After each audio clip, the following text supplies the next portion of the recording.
আমি বাংলাদেশে ল্যান্ড করি, এয়ারপোর্ট থেকে বের হওয়ার পরে আমাকে ডিবি গ্রেফতার করে ফেলে। আপনাকেই গ্রেফতার করে? যখন ডিবি অফিসের মধ্যে আমার ওয়াইফকে ফোন দেয়, আমার ওয়াইফ স্ট্রেট বলে যে উনি কে, আমরা চিনি না। আমার নাম হচ্ছে আজিজুল হক, আর ডাকনাম হচ্ছে বরকত। বরকত। বয়স কত এখন? বয়স হচ্ছে 54। আমি আসলে ছোটবেলা থেকে কালচারাল অঙ্গনের সাথে জড়িত ছিলাম। কালচারাল অঙ্গনে আমার আরেকটা নাম আছে, সেটা হচ্ছে যে ধ্রুব। ধ্রুব। বরকত আজিজ ধ্রুব। জন্ম জেলা কোথায়?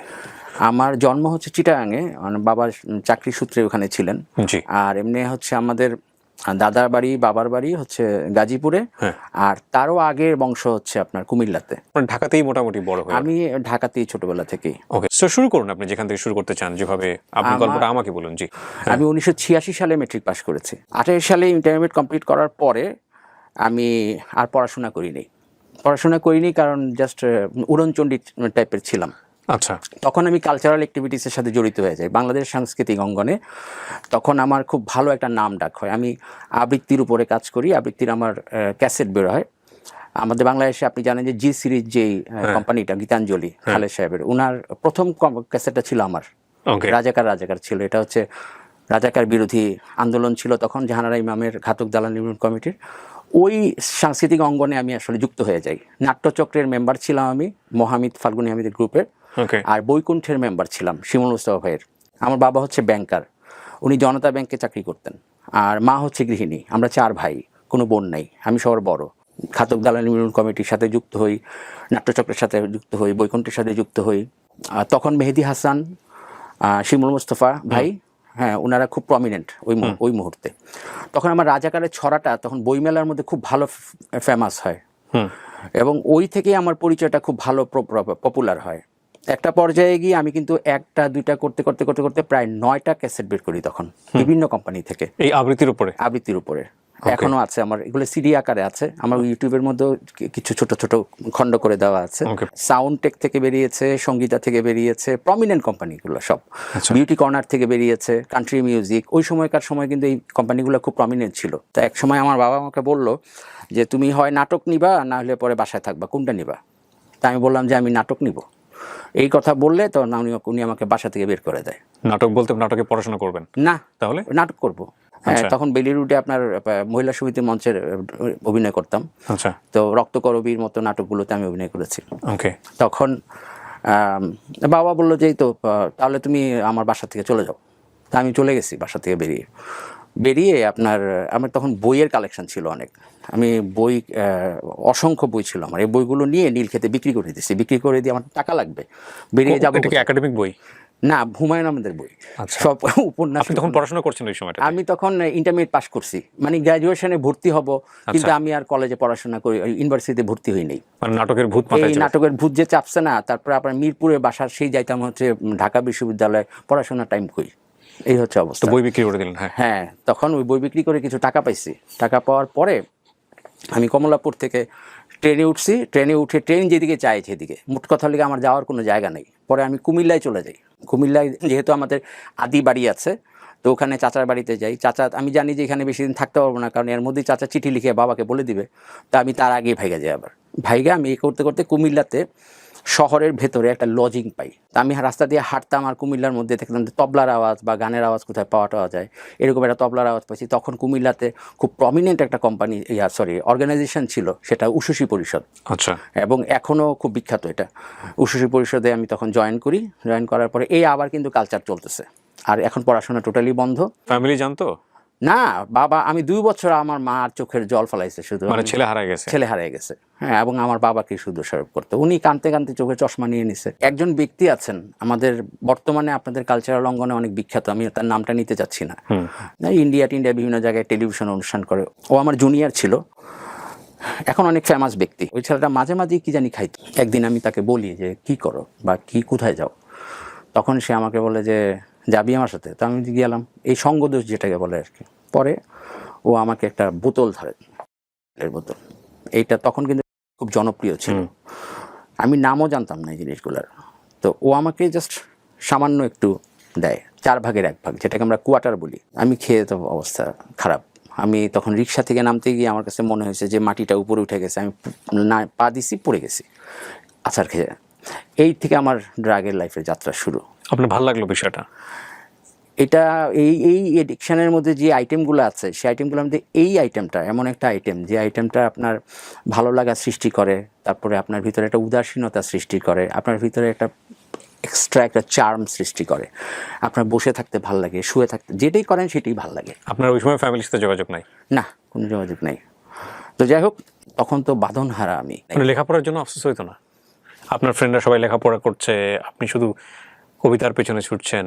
না, সংগঠন করতেছি। এমন তো না যে প্রেমও করে জীবন এরকম হয়েছে, ভালো তো বাসতেন না ওই সময়? আপনার যখন কালচারাল অঙ্গনে যখন মানুষ অ্যাট্রাকশনে চলে আসে, তখন একটা প্রমিনেন্ট ভাব চলে আসে, বিখ্যাত হয়ে যাওয়ার একটা টেন্ডেন্সি চলে আসে। আমি তখন রেডিও প্রোগ্রাম করি। হ্যাঁ, আমি মরহুম ফজলে খুদা, যিনি সালাম সালাম হাজার সালাম গানের রচয়িতা, আমি কিন্তু উনার সংগঠন করতাম শাপলা শালুকের আসর। তো উনি আমাকে সুযোগ দেয় রেডিওতে, আমি রেডিওতে অনুষ্ঠান করি। তো এবং পয়সা কি ওই লজিং থেকে যতটুকু আসে অতটুকুই? টাকা পয়সা? হ্যাঁ, টাকা পয়সা তো আসে না। টাকা পয়সা টিউশনই করি, 2টা টিউশনই করি, আচ্ছা, 2টা ছোটো ছোটো টিউশনই করি, 200-500 টাকা আসে, এনাফ আমার জন্য। তারপরে হচ্ছে যে এগুলা নিয়ে চিন্তাও করি না। কিন্তু যখন এই যে জগতে আসলাম, তখন কিন্তু এটা টাকার ব্যাপার আসে। প্রথম দিকে কিন্তু ওই ছেলেটা আমাকে খুব ভালো হেল্প করতো। নর্মালি কিন্তু এটি হচ্ছে স্টোরি প্রত্যেকটা এডিকশানের পিছনে, যে কেউ না কেউ আপনাকে হাত ধরে ঢুকায়, সে ইনভেস্ট করে, তারপরে আপনার যখন মজা লেগে যায় তখন আপনি টাকা খরচ করা শুরু করবেন এবং ওই ছেলে আপনার বুঝে চলবে। এটা হচ্ছে একটা বেসিক স্টোরি, বাংলাদেশের সব সিনগুলোতেই দেখবেন। 2 বছর পরে আমি যখন দেখলাম যে আব্বাকে আম্মাকে খুব মনে পড়ে, হ্যাঁ, এই একটা অবস্থার মধ্যে আমি বাবাকে, তখন তো চিঠি লেখার যুগ ছিল, তখন তো মোবাইল টোবাইল কিছু ছিল না, বাবাকে চিঠি লিখে তারপরে বাবাকে বলি যে আমি গ্র্যাজুয়েশন নিয়ে ফিরবো, আমি কিন্তু পড়াশোনা করতেছি। আমার মা বললো যে বাবা তুই যেখানে আছিস চলে আয়। আমার মার চিঠিটা পাই আমি আবার ব্যাক করে চলে আসছি গাজীপুরে। 91, 92, 93, 94 এইভাবেই আমার চলে। আমি কিন্তু আর পড়াশোনা করি না, কিন্তু এডিকশানের মাত্রাটা বাড়ে। পোশাক শিল্পে আমি যমুনা গ্রুপে, তখন যমুনা নিটিং অ্যান্ড ডাইং ছিল, আমার বাবা হচ্ছে জনতা ব্যাংকের ঋণ ডিভিশনে চাকরি করতেন, লোন ডিভিশনে। তখন উনার ফাইন্যান্সে, জনতা ব্যাংকের ফাইন্যান্সে হচ্ছে যমুনা চলে। তো ডাইরেক্টরের সাথে পরিচয় আছে, বললো যে ডাইরেক্টরকে বলে দিচ্ছি, উনি যেইখানেই তোরে ঢুকাইয়া দেয় তুই ঢুকে যা। বাস শেষ, ঢুকে গেলাম। 1 মাস জব করলাম, প্রচণ্ড হার্ড পরিশ্রম করলাম, প্রচণ্ড বলতে হচ্ছে মাথার মধ্যে কাপড়ের বোঝা নিয়ে 6 তলার থেকে নিচতলায় নামতাম, কাটিং সেকশন থেকে সুইং সেকশন, স্টোর, খুব পরিশ্রম করতাম। ভাবছিলাম যে বেতন কত হইতে পারে, কারণ বেতন নিয়ে কোনো কথা বলে নাই আমার সাথে। ওখানে প্রথম ধাক্কাটা খেলাম যে 1 মাস পরে যখন আমি স্যালারিটা নিতে যাই, তখন দেখি যে আমার স্যালারি হচ্ছে মাত্র 1100 টাকা। তখনকার সময়ও 2-3 হাজার টাকা বেতন ছিল 94 দিকে। খুব কষ্ট পেয়েছি। আমার কিছু ডেডিকেশান এই জায়গাটার থেকে সৃষ্টি হলো যে আমি এই 1100 টাকা বেতন, আমার এই যে শ্রমটা, বা আমি তখন চোখের পানি পড়ছিল, আমি পানিটার মূল্য নিব। তো ধীরে ধীরে আমি এই সেক্টরের মধ্যেই স্টাবলিশড হয়ে গেলাম। বাইং হাউসে চলে গেলাম পরবর্তীতে। আমার স্যালারি হলো হচ্ছে 3200 টাকা, তখন ছিল হচ্ছে 96 সাল। তখনও কিন্তু আপনার ওই আইটেম জিনিসগুলোর দাম কিন্তু খুব কম ছিল, এই 100 টাকা 50 টাকা হইলে কিন্তু ভালো ড্রাগস পাওয়া যেত বা পিল পাওয়া যেত। তো ওগুলাও কিন্তু চলতেছে কিন্তু। তো তখন আমার চিঠির মাধ্যমে একটা মেয়ের সাথে আমার অ্যাফেয়ার হয়। তো এই মেয়েটাই পরবর্তীতে আমার বউ হয়, হ্যাঁ, এবং তার সাথেই আমার সংসার, তার সাথে আমার জীবন শুরু। 1996 সালে আমি বিয়ে করি। আচ্ছা, আমার বউকে নিয়ে আমি রায়ের বাজারের একটা বাসার মধ্যে ভাড়া নিই, ছোট্ট একটা ফ্যামিলি বাসা। তখন কিন্তু আমি চরম ড্রাগ এডিক্টেড। উনি জানতো বিয়ের আগে? না, ও এমন একটা শহর থেকে আসা মেয়ে, রংপুর থেকে আসা মেয়ে, ও হচ্ছে একদম মফস্বলের একটা মেয়ে। মফস্বলের মেয়ে হিসাবে সে কিন্তু ঢাকা শহরে কিছুই চিনত না। তো আমি তাকে খুব সহজেই চিট করতে পারতাম। ওকে, গ্যাম্বলিংয়ের দিকে চলে গেছি। মতিঝিলে আপনার অনেকগুলো ক্লাব আছে তখন, মুক্তিযোদ্ধা, ওয়ান্ডার্স, এইসব ক্লাবগুলো। ওখানে কিন্তু আপনার 110 খেলা হতো, মানে বিভিন্ন ধরনের জুয়া খেলা হতো। একদিকে জুয়া, একদিকে ড্রাগ। তখন আমার লাইফ হচ্ছে এই। বিয়েও করেছে। আমার শ্বশুর আমাকে একদম পুরো ঘর ভর্তি ফার্নিচার দিয়েছে। বাবা আমার একমাত্র মেয়ে ছিল। বাসা নেওয়ার 6 দিনের মাথায় আমার ওয়াইফ যখন বাবার বাড়িতে যায়, আমি কি করছি, এর মধ্যে আমার টাকার দরকার।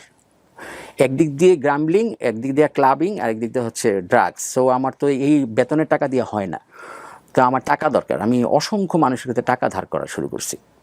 ফ্যাক্টরিগুলোতে যেতাম, যে কাজ করতাম, বাইং হাউসের ব্যবসা তো আপনি জানেনই।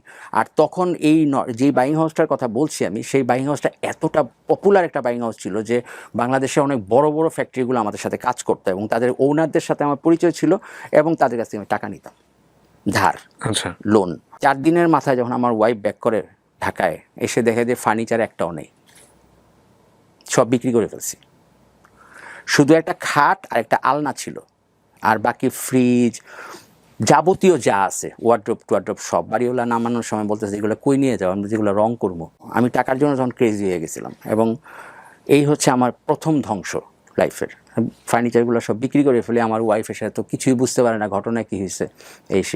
আমি বলছি আমার এই সমস্যা হয়েছে, আমি বিক্রি করে ফেলছি, অসুস্থ হয়েছিলাম, এইসব ভুয়া ধানাই ফানাই কথাবার্তা। ড্রাগ এডিক্টারটা যা করে আর কি, সোজা কথা। খুব সুন্দর করে মিথ্যা বলে। ওদের সবচেয়ে বড় চারিত্রিক বৈশিষ্ট্য হচ্ছে যে ওরা খুব সহজেই মানুষের কাছে টাকা নিতে পারে। আমি আমার বড় চাচার কাছ থেকে টাকা নিয়ে গেছি, বড় চাচা জানে যে আমি নেশা করি, তারপরেও সে আমাকে টাকা দিয়ে দিছে। টাকাটা দেওয়ার পরই আমার বাবাকে বলছে যে ও তো আমার কাছে টাকা নিয়ে গেছে, আপনি দিলেন কেন? আমার ফ্যামিলি কিন্তু জেনে গেছে অলরেডি তখন। আরে আমি কি বুঝা দিচ্ছি নাকি? মানে উনি না বুঝার আগেই কিন্তু আমি টাকা নিয়ে নিছি। এইটা হচ্ছে ড্রাগ এডিক্টের সবচেয়ে বড় গুণ। আর মেরিটোরিয়াসরাই কিন্তু ড্রাগ এডিক্টেড হয়। ড্রাগ এডিক্টেড কিন্তু বোকাশোকা লোকরা হয় না। ড্রাগ এডিক্টেড হইতে হলে বহুত মেধা লাগে। আপনি যে স্পটটা থেকে জিনিস আনতে যাচ্ছেন, ওখানে পুলিশের ব্যাপার আছে, আপনি কীভাবে ওখান থেকে বাঁচাইয়া নিজেকে জিনিসগুলো নিয়ে আসবেন, এইগুলোর মধ্যে এক্সপার্ট হইতে হয় প্রচণ্ড রকম। আমার মাত্রাটা এত বেশি বেড়ে যায় এবং একটা পর্যায়ে তো আমার ওয়াইফ জেনে গেলেও কিছু করার নেই।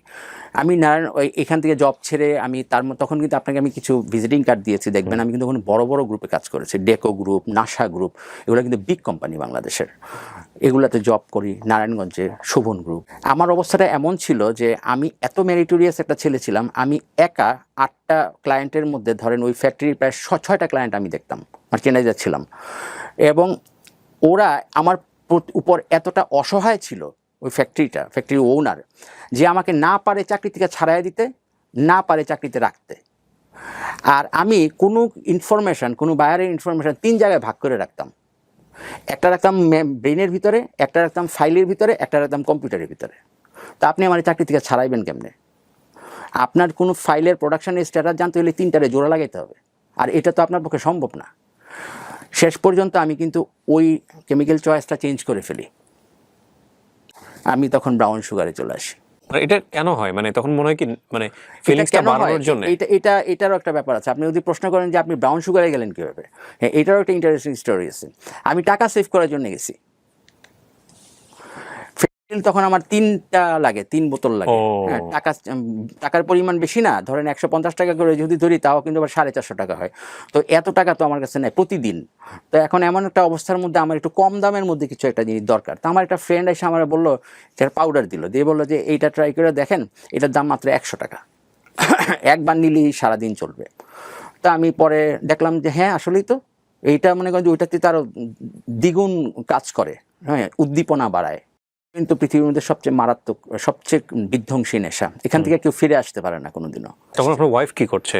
আমার ওয়াইফ তো বাসায় গৃহিণী, উনি তো এগুলো বিষয়ে সাথে পাচ্ছে কিছু নাই। সে এক পর্যায়ে, ওই সময় আমার সৌভাগ্য যে আমি এক পর্যায়ে জুয়া খেলাটা বন্ধ করে দিই। তখন যখন ব্রাউন সুগারে গেলাম, তখন এই ফ্যাক্টরিতে যখন আমি জব করি, তখন আমার কিন্তু একটা ছোটো বাচ্চা আছে, তখন আমার একটা মেয়ে হয়। আমার 97-তে প্রথম ছেলে হয়, বাচ্চা হয় একটা। আমি তখন এত বেশি নেশাগ্রস্ত ছিলাম। হোলি ফ্যামিলি হাসপাতালে আমার ওয়াইফকে ভর্তি করে, শাশুড়ি ছিল আর আমার একটা ফ্রেন্ড ছিল সাথে। বাচ্চাটা জন্মের পরে কথা বলতে পারেনি। ও হচ্ছে আপনার কোনো একটা প্রবলেম ছিল আর কি, তার আইসিইউতে ছিল। আমাকে ডাক্তাররা ওষুধ দেয়, ওষুধের প্রেসক্রিপশান দেয়, গিয়ে বলছে ওষুধ নিয়ে আসেন তাড়াতাড়ি দৌড় দিয়ে। তখন বাচ্চাটার বয়স 2 ঘন্টা মনে এরকম। আপনি জানেন যে হোলি ফ্যামিলির এই পাশে মগবাজার একটা বড় ফার্মেসি আছে, ওখানে যাওয়ার কথা আমার। তো যাইতে আসতে কতক্ষণ লাগে? 5 থেকে 10 মিনিট লাগবে। আমি কি করলাম জানেন ভাইয়া? আমি প্রেসক্রিপশানটা নিয়ে আমার মাথায় কাজ করলো যে আজকে রাত্রে তো এখানে থাকতে হবে হাসপাতালে, আমার তো তাহলে ওইটা খাইতে হবে, ওটা খাইলে তো আমি থাকতে পারবো, নাইলে তো থাকতে পারবো না। আমি ওই প্রেসক্রিপশন, আমার শাশুড়ি আমাকে টাকা দিল। তখন আমাদের খুব টানাটানি চলতেছে। টানাটানি মানে কি, আমার বেতনের টাকা আমি বউয়ের হাতে দিই না, বউ শ্বশুর বাড়ির থেকে টাকাই না চলে, এরকম হচ্ছে অবস্থা। সব টাকা নেশার পিছনে যায়। তো আমি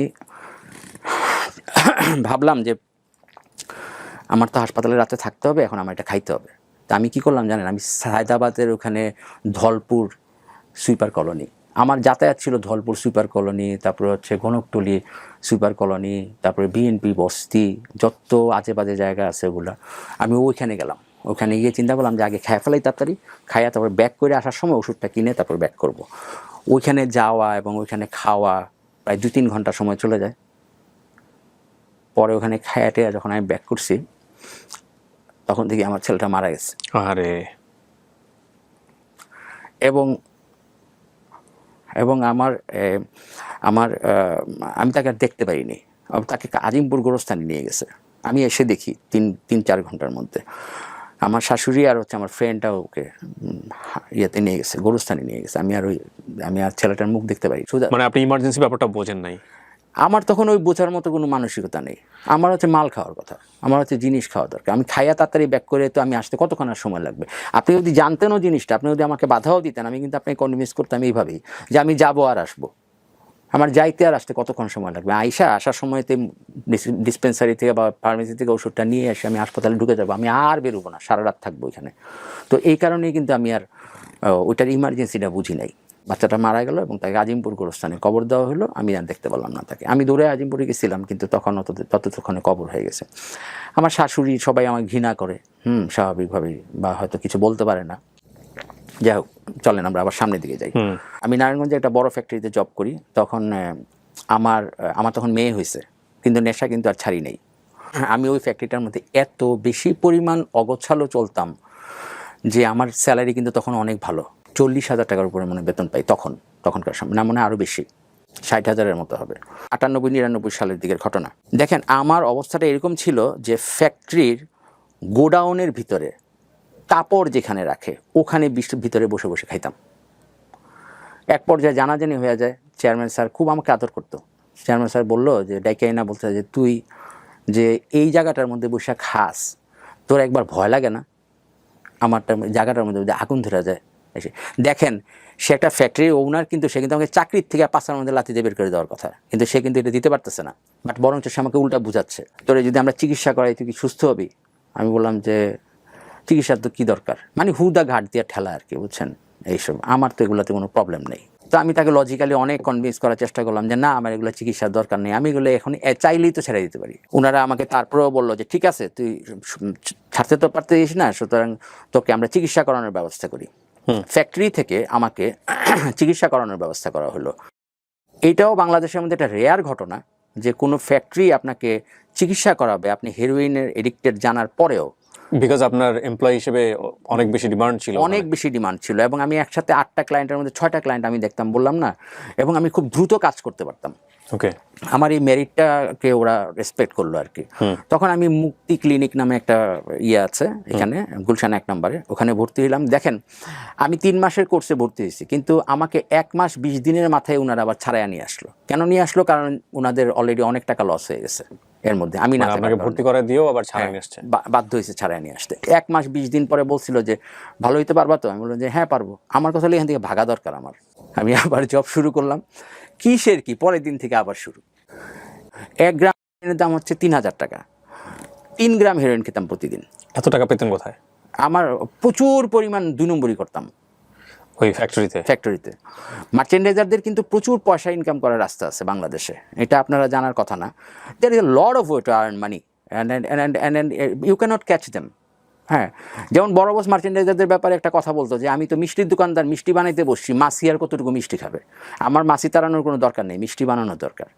তো স্যারের এই কথাটা আমার মনে পড়ে সবসময়। আসলেই মার্চেন্ডাইজাররা এত ওয়েতে পয়সা খায় যেগুলো আপনার বাংলাদেশের সব জায়গাতেই আছে এগুলো। তো এখন আমি আপনাকে কাজ দিব, তো আপনি আমার টাকা দিবেন না? ওকে, এই হচ্ছে ব্যাপার। তো ভালো ভালো টাকা পেতাম, কারণ অনেক বড় ফ্যাক্টরি ছিল, অনেক বড় বড় অর্ডার হইতো, টাকার কোনো সমস্যা নেই। 60,000 টাকার বেতন পাইছি, 9,000 টাকা প্রতিদিন ঋণ। তো 9,000 টাকা হলে তো 2,70,000 টাকা তো এমনি হয়। তো ওই অবস্থাটার মধ্যে লাস্টে যখন আমি পরের দিনই আবার চলে গেলাম এই লাইনে, তখন উনার ছেলে, বড় ছেলে আমাকে, উনি বিষয়টা উনি ইয়াং ছেলে ছিল, উনি বুঝতে পারছে বিষয়টা। এক পর্যায়ে ওই ফ্যাক্টরি মালিকের ছেলে এতটাই ফেরোসাস হয়ে যায় যে আমাকে সে মেরে ফেলবে, এরকম একটা অবস্থার মধ্যে আমার ওয়াইফকে ডেকে নিয়ে বলে যে তুমি আমার বোন, হ্যাঁ তোমাকে আমি একটা স্কুলে জব দিয়ে দিব, তোমার থাকা খাওয়ার কোনো সমস্যা নেই, আমাদের নিজেদের বাড়ি আছে নারায়ণগঞ্জে, তুমি এখানে থাকবা, শুধু কন্ডিশন একটাই, তারে ডিভোর্স দিয়ে দিতে হবে। তারে তুমি যেদিন ডিভোর্স দিবা সেদিনই আমি তারে মেরে ফেলবো। কেন মেরে ফেলবে কেন? আপনাকে বের করে দিলে তো পারে। প্রচন্ড খেপা, কারণ আমি অলরেডি ততদিনে ফ্যাক্টরি অনেক কিছু ধ্বংস করছি, অনেক কিছু লস করছি। মানে বুঝে গেছে তো? হ্যাঁ বুঝে গেছে, কারণ আমার ছাড়াইতেও পারতেছে না, কারণ লিগা যে আমার ইনফরমেশনগুলো মাথার ভিতরে, আবার আমার সাথে কথাও বলতে তার ঘৃণা হয়, এইরকম একটা অবস্থা। ফ্যাক্টরি রেপুটেশন নিয়ে প্রবলেম হচ্ছে। উনারা আমাকে প্রথম লাইফে পাসপোর্ট করে দেয়, এবং উনাদের ফ্যাক্টরি থেকে আমি দেখেন দেশের বাইরে ঘোরাঘুরি করি, কত বড় একটা সুযোগ দিচ্ছে না ওনারা আমাকে, কিন্তু এই সুযোগগুলো আমি হাতছাড়া নষ্ট করে ফেলছি। একদিন রাতের বেলা আমাকে প্রচণ্ডভাবে উনি খুঁজতেছে, আমার ওয়াইফকে বোঝাচ্ছে, তখন আমার ওয়াইফ বলল যে তুমি একটা কাজ করো, ভোরবেলা ফজর নামাজের সময় বড় বস মানে আমাদের চেয়ারম্যান সাহেব কিন্তু আপনার নারায়ণগঞ্জের একটা মসজিদের মধ্যে নামাজ পড়ে, তুমি স্যারের কাছে গিয়ে মাপ চাও। কারণ আমি তখন পালায়া গেছিলাম, ফ্যাক্টরিতে যাইতাম না, বাসাতেও থাকতাম না, পালায়া থাকতাম। তো চেয়ারম্যান স্যার কিন্তু আমাকে খুব আদর করে, তখনও খুব আদর করতো, প্রচণ্ড আদর করতেন। আমি ওনার কাছে অনেক কৃতজ্ঞ। ওনার টাকা দিয়ে আমি প্রথম জমি কিনছি। আমি কিন্তু গেলাম রাতে ভোরবেলা ফজরের নামাজের সময়, গিয়ে স্যারের পায়ে ধরে ফেলছি। মানে ফজর নামাজ পড়ে উনি বেরোচ্ছে, তখন আমি তো ওনার পায়ে ধরে বলছি, স্যার আমাকে মাফ করে দেন, আমি আর জীবনে এরকম কিছু করবো না। কই তুই তো এই কথা অনেক বলছিস, হ্যাঁ এসে তোরে বাবা মাফ করন যাবো না, তোরে আমার ছেলে খুঁজতেছে, যে কোনো সময় তোরে মেরে ফেলবে অথবা পুলিশে দিয়ে দিবে, দুইটার একটা করবে। তুই এক কাজ কর, আমি একটা গাড়ি দিয়ে দিচ্ছি, ট্রাক দিয়ে দিচ্ছি, ওনাদের অনেকগুলো লরি ছিল আর কি, ট্রাক দিয়ে দিচ্ছি, তুই বাসা থেকে ফার্নিচার টেনিচার যা আছে এগুলো নিয়ে ঢাকায় চলে যা, আমি তোরে পাচাইয়া দিচ্ছি, যা। নারায়ণগঞ্জে তখন অফিস ছিল? নারায়ণগঞ্জে আমি বড় বসের বাসাতেই থাকি। আমার মেধা এত ভালো ছিল আপনি চিন্তা করতে পারবেন না। যেই বাসাটা উনি অন্যদেরকে ভাড়া দিত 15,000 টাকা, সেই বাসাটা উনি আমাকে ভাড়া দিতে 6,000 টাকা। আমি ওনার ফ্যাক্টরিতে কাজ করি, আমি যখনই টাকা চাইতাম তখনই উনি আমাকে টাকা দিত। এইটাও একটা অনেক বড় ব্যাপার ছিল, টাকা দিত, তারপরে ছুটি দিতে চাইতাম, আর যখন ইচ্ছা তখন অফিসে আসতাম। যাই হোক স্ক্যাটার লাইফ লিড করছি, মানে টোটালি প্যারাসেরা অবস্থা। তখন এক রাতের ব্যবধানে ঢাকায় চলে আসি। ঢাকায় এসে ট্রাকের ভিতরে ওয়াইফ বাচ্চাদেরকে বসাইয়া আমি জসিমউদ্দিন রোডে, এই যে কমলাপুরের এখানে, হ্যাঁ তখন আমি একটা বাসা দেখতে বের হই। মানে লাইফটা কেমন অগোছালো চিন্তা করেন। মানে ওয়াইফ বাচ্চারা ট্রাকের মধ্যে বসা, ট্রাকের পিছনে ফার্নিচার, আমি বেরোচ্ছি হচ্ছে বাসা দেখার জন্য। আমাকে এক রাতের মধ্যে চলে আসতে হয়েছে। বাসা একটা পাইছি আজম খানের বাড়ির পাশে। এই পর্যায়ে আমার শ্বশুর, আমার তো চাকরি শেষ, তখন আমাকে বললো যে কি করবা, তখন আমি বললাম যে আমি ব্যবসা করব। বললো যে আমার ছেলেটাকে নিয়ে যাও, ছেলেটাকে নিয়ে তোমরা দুজনে মিলে কি, আমি কিছু টাকা দিচ্ছি, এগুলো দিয়ে কিছু ব্যবসা করার চেষ্টা করো। তখন আমি রামপুরাতে একটা অফিস নেই, অফিস নেওয়ার পরে ব্যবসা শুরু করি, কাপড় সাপ্লাইংয়ের ব্যবসা, ফ্যাব্রিক সাপ্লাই করতাম। তো যাই হোক ওই অবস্থাটার মধ্যে আমার ড্রাগের পরিমাণ কিন্তু অনেক বেশি বেড়ে যায়, এবং আমার যে শালা, আমার বউয়ের একমাত্র ছোট ভাই, হ্যাঁ সেও কিন্তু এই লাইনের। আপনি নিয়ে আসছেন তাকে? হ্যাঁ, কিন্তু সেও কিন্তু ড্রাগের লাইনের। শালাদুলা ভাই একসাথে থাকি, টাকা কি আর থাকে নাকি? হ্যাঁ, শ্বশুর যে টাকাগুলো দিচ্ছে এগুলো সব নষ্ট হয়ে যায়। এক পর্যায়ে এমন একটা অবস্থা ছিল যে আমি 2-3 জন মানুষের কাছ থেকে কিছু টাকা অ্যাডভান্স নিয়েছিলাম মাল সাপ্লাই করবো এই কথা বলে। তখন আমি দেওয়ালে আমার পিঠ থেকে যায়, ওই মানুষগুলো আমাকে খুঁজতে থাকে, এবং এক পর্যায়ে আমি কি করি, আমি বাসার মধ্যে তাদেরকে না জানাই আসে আমি পালিয়ে যাই। এক পর্যায়ে কী করছি, আমার তো হঠাৎ করে কুমিল্লার কথা মনে হলো। আমি না, কুমিল্লাতে আমার একটা অনেক বড় জায়গা আছে, আমার কালচারাল অঙ্গন আছে, আমি ওখানে আসি। আসার পরে তখনই ওই কালচারাল অঙ্গনের মধ্যে আমার একটা ফ্রেন্ড ছিল, ওর একটা শপ ছিল, ওই শপের মধ্যে দেখলাম যে সে জব করে, সে কিন্তু এডিক্টেড ছিল। তা আমি তাকে বললাম যে জিনিস কালেকশন কর। সে আমার বলছে যে দোস্ত আমি তো জিনিস খাই না, আমি তো ছেড়ে দিছি। আমি বললাম যে হাউ কাম, এটা থেকে ছাড়লি কীভাবে? তখন সে আমাকে বললো যে আছে একটা ওয়ে আছে, তুই যদি চাস তাহলে আমি তোকে নিয়ে যেতে পারি। আমি বললাম যে হ্যাঁ আমি চাই, কারণ আমার অবস্থা খুব খারাপ, আমি আর পারতেছি না। আর তখন সে আমাকে একটা রিহ্যাব সেন্টারে নিয়ে যায়। সেন্টারটা কুমিল্লাতে খুব ফেমাস একটা সেন্টার। ও আমাকে ভর্তি করিয়ে দেয়, ফ্যামিলির সাথে কোনো যোগাযোগ নেই, আমার ওয়াইফ বাচ্চাদের কোনো খবর নাই। আমি রিহ্যাব করি। রিহ্যাবের থাকার 1 মাস 20 দিনের মাথায় আমার ডিভোর্স লেটার আসে। ওহো। আমার ফ্রেন্ডটা চেষ্টা করছিল যে আমার বাসায় গিয়ে ওয়াইফের সাথে কথা বলার জন্য, আমার শ্বশুরের সাথে, তাদেরকে বোঝানোর জন্য যে আর একটা সুযোগ লাস্ট দেওয়া হোক, কারণ রিহ্যাব সেন্টারে তো সে কখনো আগে ভর্তি হয় নাই, এমনও হতে পারে হয়তো রিহ্যাব থেকে সে সুস্থ হতে পারে 11 বছর পর। তখন আমার 2টা বাচ্চা আছে, একটা ছেলে একটা মেয়ে। তখন আমার যখন 1 মাস, ও খুব চেষ্টা করছিল যে এটা আটকানোর জন্য, কিন্তু পারে নাই। 1 মাস 20 দিনের মাথায় আমার ডিভোর্স লেটার আসে। একটা কপি আসে হচ্ছে যায় হচ্ছে গাজীপুরে, আর একটা কপি মুকুল কালেকশন করে। এটা সে আমাকে নিয়ে দেখায় যে এই ব্যাপার, তোমার ওয়াইফ তোমাকে ডিভোর্স দিয়ে দিছে। আমি চেষ্টা করছিলাম আটকানোর জন্য, বাট পারি নাই। আমি 3 মাস পুরো কোর্সটা করছি, কিন্তু কোর্সটা করার পরে দেখেন আমি যখন এসে দাঁড়াই রাস্তার মধ্যে, তখন কিন্তু আমার পকেটে একটা টাকা নাই, এবং আমার social status 0, job status 0, friend status 0, family status 0, সব কিছু শেষ। তখন ওই পর্যায়টার মধ্যে আমার 2টা দিকে যাওয়ার রাস্তা ছিল। একটা হচ্ছে যে আবার ড্রাগের দিকে চলে যাওয়া, আর আরেকটা হচ্ছে যে যেই ড্রাগের কারণে আমার আজকে এই অবস্থাটা হয়েছে, এই ড্রাগকে আমি আর কোনো দিন স্পর্শ করব না, দেখি আমি কি করতে পারি। একা যেহেতু আছি আমি এই মুহূর্তে, আমি কী করবো? আমি গাজীপুর চলে যাব আব্বা আম্মার কাছে। আব্বা আম্মা তো আর ফালাই দিতে পারবে না ছেলেকে, যত কিছুই হোক না কেন, মা তো। আমি ওই দ্বিতীয় চয়েসটা নিলাম। আমার কুমিল্লা থেকে গাজীপুর আসার টাকাও ছিল না, ভাড়াও ছিল না। ওই রিহ্যাব সেন্টারের মধ্যে একটা ডিরেক্টর সাহেব আমাকে 200 টাকা না কত টাকা দিল, আমি চলে আসলাম। আবার কিছু করার চেষ্টা করি, এবং আমার ওয়াইফ কিন্তু টাইম টু টাইম খবর নেয়।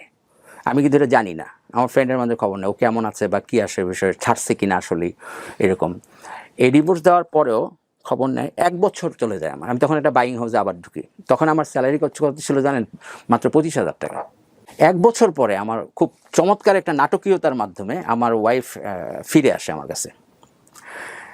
তখন আমি দেখছি আমার ওয়াইফ কী কষ্ট করছে এই 1 বছর। সে বাচ্চা পড়াইতো, টিউশন, সে তো জীবনে কোনোদিন জব টপ করে নাই কোনোদিন, কিন্তু পড়াশোনা করছে, মাস্টার্স ছিল ম্যানেজমেন্টে, অনার্স মাস্টার্স। সে আমার একটা ফ্রেন্ড ছিল, ওই ফ্রেন্ডের বাচ্চাকে পড়াইতো সে।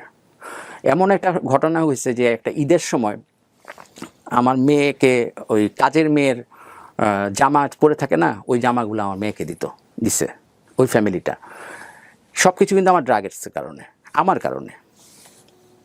খুব, যাই হোক, আমরা আবার এক হই 1 বছর পরে।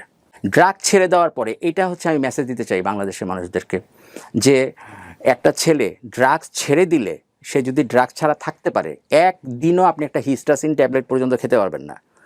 যাচ্ছে একটু বিয়ার খাই, না, আপনি পারবেন না। কারণ সোশ্যাল এডিক্ট যারা সামান্য খায় টায়, এরাই কিন্তু ছাড়তে পারে, কিন্তু আমরা কিন্তু ছাড়তে পারবো না, কখনোই পারবো না আমরা। একবার গেলেই কিন্তু আপনি ঘুরে আবার ওই জায়গাটাতে যাবেনই। এটা একটা অবধারিত সত্য, যার কারণে আমি সব কিছু ছেড়ে দিলাম। ছেড়ে দেওয়ার পরে 25,000 টাকা বেতন দিয়ে আমার সেকেন্ড লাইফ শুরু করলাম, এবং আমার ফ্যামিলিরা ফিরে আসলো। 2008 সালে আমার 2টা ছেলের সাথে পরিচয় হয় এই বাইং হাউসটা থেকে, যাদের সাথে আমি শেয়ার করি যে আমি যদি একটা ব্যবসা করতে পারি তাহলে মনে হয় ভালো হয়, আমি ক্লায়েন্ট কালেকশন করতে পারবো। তখন ওই ছেলে দুটার মধ্যে একটা ছেলে আমাকে বলে যে কত টাকা লাগবে আনুমানিক একটা বাইং হাউস সৃষ্টি করতে। তখন আমি বললাম যে এই কিন্তু ভাই আমার আপস শুরু, কীভাবে শুরু আর কি। তখন আমি বললাম যে আমার 10 লাখ টাকার মতো লাগে। আমার ওয়াইফের হাতে আমি 50,000 টাকা করে 6 মাসে 3 লাখ টাকা দিব বেতনের টাকা, তাহলে আমার ওয়াইফ শান্তিতে থাকবে। আমি 6 মাস পর্যন্ত কারোর সাথে কোনো ইয়ে করবো না, শুধুমাত্র ডেডিকেশনভাবে একটা বাইং হাউসটা চালানোর চেষ্টা করব। 3 লাখ টাকা বউয়ের হাতে দিব, আর 7 লাখ টাকা যেটা থাকবে সেটা দিয়ে আমরা একটা অফিস নিব, এবং আমরা একটা বাইং হাউসে কিন্তু কোনো ইনভেস্টমেন্ট নাই। হ্যাঁ, কয়েকটা এয়ার কন্ডিশন আছে, আর কিছু নাই কিন্তু, আর স্টাফদের স্যালারি, আর কিছু নাই। গার্মেন্টসে কিন্তু অনেক ইনভেস্টমেন্ট। যাই হোক, আমি শুরু করলাম হচ্ছে HBM টেক্স হাউস, যেটার পেপারসগুলো আমি আপনাকে দিয়েছি, যে one of the most profitable buying house in Bangladesh. HBM Tex house limited. এটার কাজ কি? বাইং হাউসের কাজটা কি আসলে? আমি জানি না, যে কারণে জিজ্ঞেস করছি। আচ্ছা, বাইং হাউসের কাজ হচ্ছে আপনি পোশাক শিল্পের সাথে জড়িত। আপনি দেখেন অনেকগুলো ওয়েব লিঙ্ক আছে এখানে, সবগুলোর মধ্যেই আপনার আমাদের HBM টেক্স হাউসের কথা লেখা আছে তখনকার সময়। এটা আপনি শুরু করলেন? আপনি ওনার? আমি ওনার, আর হচ্ছে ওই যে 2টা ছেলে ছিল, আমি হচ্ছে ম্যানেজিং ডিরেক্টর, আর 2জন হচ্ছে ডিরেক্টর। ওই 2টা ফ্রেন্ড, এই আমরা 3জন। HBM শব্দটা আমাদের 3টা নামের প্রথম অক্ষর। অথবা আপনি আরেকটা নাম করতে পারেন, হাই ব্র্যান্ড ম্যানুফ্যাকচারার, এই হচ্ছে HBM। ওকে, যাই হোক, এই আপনি বাইং হাউসের ব্যাপারটা জানতে চাচ্ছিলেন। বাইং হাউসের বিষয়টা হচ্ছে যে থার্ড পারসন, আপনি দেশের বাইরে থাকেন, আপনি ক্লায়েন্ট, আমি হচ্ছি ফ্যাক্টরি। হ্যাঁ, আমি পোশাক তৈরি করি। আপনি সরাসরি আমাকে অর্ডার দিতে পারেন না। কেন পারেন না? কারণ আপনি যদি আমাকে সরাসরি অর্ডার দেন, আমি 2 নম্বরই মাল ঢুকিয়ে দেওয়ার সম্ভাবনা আছে। কারণ আমার তৈরি পোশাকটা তো আমি চাইবো যে পুরাটা এক্সপোর্ট করে দেওয়ার জন্য। খারাপ মাল ভালো মাল মিলে হয়তো এক্সপোর্ট করে দিই। মিডলম্যান হিসেবে কাজ করে। একটা মিডলম্যান দরকার না। তখন এই মিডলম্যানটা হচ্ছে বায়ারের রিপ্রেজেন্টেটিভ থাকে। তো আপনি তখন ওই মিডলম্যানটার কাছে অর্ডার প্লেস করবেন। সে বলবেন যে তুমি আমার লোক, আমি তো প্রতি মাসে মাসে বাংলাদেশে আসতে পারবো না। সো আপনি প্রোডাক্টগুলো হচ্ছে গার্মেন্টস থেকে। এক্স্যাক্টলি, এইটাই হচ্ছে বাইং হাউসের ডাবল লাভ। এদিক বাইং থেকেও হাউস লাভ, দুই ওদিক দিক থেকে ব্যবসা করে। বাইং হাউস বায়ারের কাছ থেকে কমিশন নেয়, আবার ফ্যাক্টরির কাছ থেকেও কমিশন নেয়। বাংলাদেশে B2B ওয়েবসাইটগুলো আছে না, বিজনেস টু বিজনেস ওয়েবসাইট, ওখানে বায়ারও আসে সেলারও আসে, ওরা অ্যাড দেয়, আমরা এটা মালটা কিনবো, আমরা তখন অফার দিই তাদেরকে, এইভাবেই বিজনেসটা শুরু। চেক রিপাবলিকে প্রথম ক্লায়েন্ট পাইছি, এবং চেক রিপাবলিকের ওই ক্লায়েন্টটা আমাকে প্রথম একটা ভালো কোয়ান্টিটির অর্ডার দেয়, এবং $৭২,০০০ কাজ পাই আমি প্রথম কাজটা, এবং ওখানে আমার খুব সামান্য লাভ হয়। 1 বছরের মাথায় আমি আমার যে ইনভেস্টর ছিল ওর 10 লাখ টাকা ফেরত দিয়ে দিছি। আমরা অফিস থেকে একটা গাড়ি কিনছি। 2 বছরের মাথায় ধরেন না, আমরা 3 ডিরেক্টর, আমরা 3টা বড় বড় প্রিমিও কিনছি। তারপরে কিন্তু আমি অনেকগুলো ল্যান্ড প্রপার্টিস করছি। মিরপুরে আমি একটা ল্যান্ড নিয়েছি, ওখানে আমি ফ্ল্যাটের কাজ ধরেছি। বাহ, কয় বছরের মধ্যে এই প্রোগ্রেস? 2012-র মধ্যেই। 8 শুরু করে 12-র মধ্যে? হ্যাঁ, 3-4 বছরের মধ্যে। 4 বছরের মধ্যে আরও অনেক কিছু হয়েছে। 4 বছরের মধ্যে আমার কোম্পানির রেপুটেশন দেখেন, এখানে 6 number 7 number profitable buying house বাংলাদেশে তখনকার সময়। আমি 1 থেকে 5-এর মধ্যে, তখন বড় বড় বাইং হাউস ছিল বাংলাদেশে কিন্তু। তো এখন ওই অবস্থাটার মধ্যে কিন্তু আমাদের হিউজ হয়, এবং আমি আরেকটা কাজ করলাম, সেটা হচ্ছে আমি হিউজ পরিমাণ ট্রাভেলিং করা শুরু করি। আমার বিজনেস স্ট্র্যাটেজিটা ছিল ডিফারেন্ট মানে অন্যদের মতো না। অন্যরা ইমেলের মাধ্যমে বায়ারকে ক্যাচ করার চেষ্টা করতো, বুঝছেন। আমি কি করতাম ভাই, আমি সরাসরি ফ্লাই করে চলে যেতাম। ইউরোপে বলেন, আমি ফ্রান্সে বলেন, পোল্যান্ডে বলেন, যেখানে খুশি সেখানে কাস্টমার আমাকে অফার দিচ্ছে, আমি বলছি আমাকে ইনভাইটেশন লেটার পাঠাও। আমার যত ইনভেস্টমেন্ট আছে, মানে আমার যত সেভিংস আছে না, আমি সেভিংসটা ইনভেস্ট করতাম হচ্ছে ট্রাভেলিংয়ে। তুমি আমাকে একটা ইনভাইটেশন লেটার পাঠাও, আমি কালকেই আসতেছি, বা আমি নিজের পকেটের পয়সা খরচ করে। হ্যাঁ, নিজের পকেটের পয়সা খরচ করে। এবং ভাই আমার জীবনের সবচেয়ে বড় অর্জন হচ্ছে আমার এই পাসপোর্টটা। এখানে প্রায় 900-1000-এর উপরে স্ট্যাম্প আছে। দেখতে পারি? 1000-এর মতো স্ট্যাম্প আছে। ওরে বাহ! এবং আপনি যদি দেখেন পাসপোর্টটা, এটার সবচেয়ে বড়, পাসপোর্ট তো অনেকেরই বাড়ে, কিন্তু ঘটনা হচ্ছে যে এরকম প্রত্যেকটা পাতায় পাতায় যদি আপনার এই সিলগুলো থাকে। আমি তো পুরোটা দেখাবো না, আমি জাস্ট আইডিয়া দেওয়ার জন্য দেখাই। এই দেখেন, আপনার কোনো পাতা নাই যেখানে 12টা সিল নাই। হিউজ। এ হচ্ছে ওনার পাসপোর্টের অবস্থা। এটা মোটামুটি একটা ছোটখাটো ডায়েরি। বাবা, সিল সাপ করে, ওরে বাবা, প্রতি পাতায় অবস্থা। প্রত্যেক পাতায়। কতগুলো দেশ ভ্রমণ করেছেন আপনি? 32টার উপরে হবে, কিন্তু 1000-এর উপরে স্ট্যাম্প আছে এখানে। জি। তারপরে ওখানে আমার থাইল্যান্ডের একটা ইয়ে আছে, এটাও হচ্ছে আমার থাই ওয়ার্ক পারমিট। ওকে, এটা ওকে। এই হচ্ছে সুস্থতার স্টোরি। এক্স্যাক্টলি। এটা হচ্ছে একটা মানুষ ড্রাগ ছেড়ে দিলে পরে কি হয়, এই ইনফরমেশনটা আমি মানুষকে দিতে চাই। দেখেন আমি কিভাবে উঠি, এবং একটা পর্যায়ে আমি মিরপুরের জমিটাতে বাড়ি করার হাত দেই। আমরা ওখানে 12 জন মালিক মিলে আমরা 5 কাঠা জমি নিয়েছিলাম, ওখানে আমরা একটা 12তলা বিল্ডিং করি। ড্রাগস এবং মেয়ে মানুষ, এই দুটো হচ্ছে মুদ্রার এপিট এবং ওপিট। আপনি যখন ড্রাগসে থাকবেন তখন আপনার মেয়েদের প্রতি আগ্রহ থাকবে না।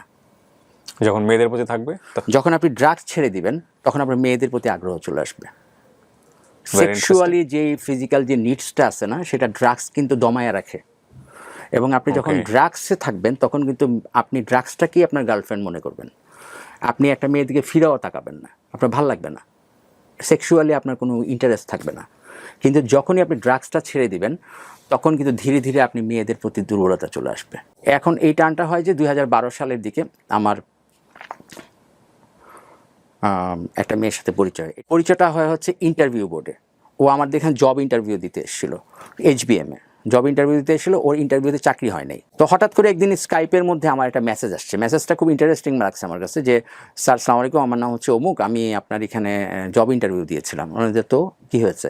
বলে যে আমার জব হয় নাই। তার মানে যে সো সরি যে আপনার জব হয় নাই। কনভারসেশনটা খুব ইন্টারেস্টিং ছিল। হয় নাই, যাই হোক, আই এম সো সরি। বলে যে না, সরি শোনার জন্য আমি মেসেজ দিইনি আপনাকে। আমি মেসেজ দিয়েছি যে আপনি যখন মানুষের ইন্টারভিউ নেন তখন আপনি মানুষকে এত হোপ দেন কেন? ইন্টারভিউ নেন যখন মানুষকে আপনি হোপ দেন কেন এত, যে আপনি সে বুঝে ফেলে যে তারপরে দিনই চাকরি কনফার্ম হয়ে গেছে। আপনি জানেন যে এই হোপটা দেওয়ার কারণে সে তার ফ্যামিলিতে ব্যাক করে মিষ্টি খাওয়ানো শুরু করে দেয়, কিন্তু পরে দেখেন যে সে তার চাকরি হয় না। আপনি কি সবার সাথে এরকম করেন? তাই আমি বললাম যে অ্যাকচুয়ালি হয়েছে কি, যে আমি যখন ইন্টারভিউ নেই তখন আমি তার ভেতরের জিনিসগুলোকে বের করার জন্য আমি ফ্রি হয়ে যাই।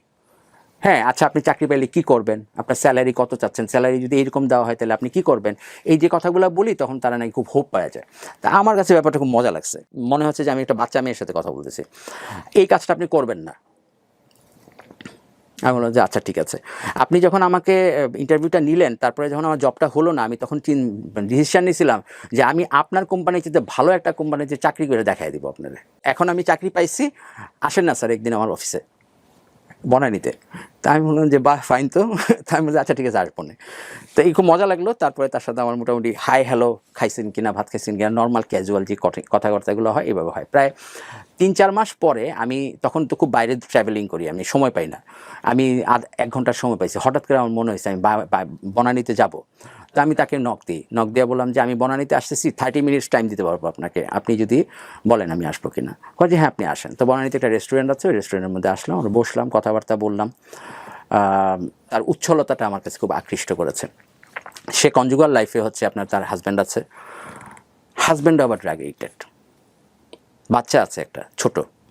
যখন সে আমার সাথে তার লাইফ স্টোরিটা শেয়ার করে, তখন আমার পিছনের স্ত্রীর সাথে মিলে যায় এবং আমি একটা দুর্বলতা খুঁজে পাই তার প্রতি। এবং একটা পর তখন কিন্তু আমার ফ্যামিলি আছে, কিন্তু ফ্যামিলি থাকা অবস্থায় এক্সট্রা ম্যারিটাল একটা অ্যাফেয়ারে জড়িত হয়ে যায় আমি, কিন্তু আমার ফ্যামিলি কেউ জানে না বিষয়টা। আমি তাকে তার পিছনে এবার এই দেখেন, ড্রাগের মধ্যে যে টাকা নষ্ট হয়েছে ভাবতেছেন আপনারা অনেক টাকা নষ্ট হয়েছে, কিন্তু না, এইখানে কি হচ্ছে দেখেন। এইখানে আমি তার পিছনে টাকা খরচ করা শুরু করি। কীভাবে খরচ করি? আমি তাকে প্রতি মাসে, তখনকার সময় 2009-10 দিকে মনে হয়, মানে 2 বছরের মাথায়, তখন আমি হিউজ জমি কিনতেছি, আমার প্রচুর টাকা আছে, আমি তাকে 30,000 টাকা দিতাম হাত খরচ প্রতি মাসে।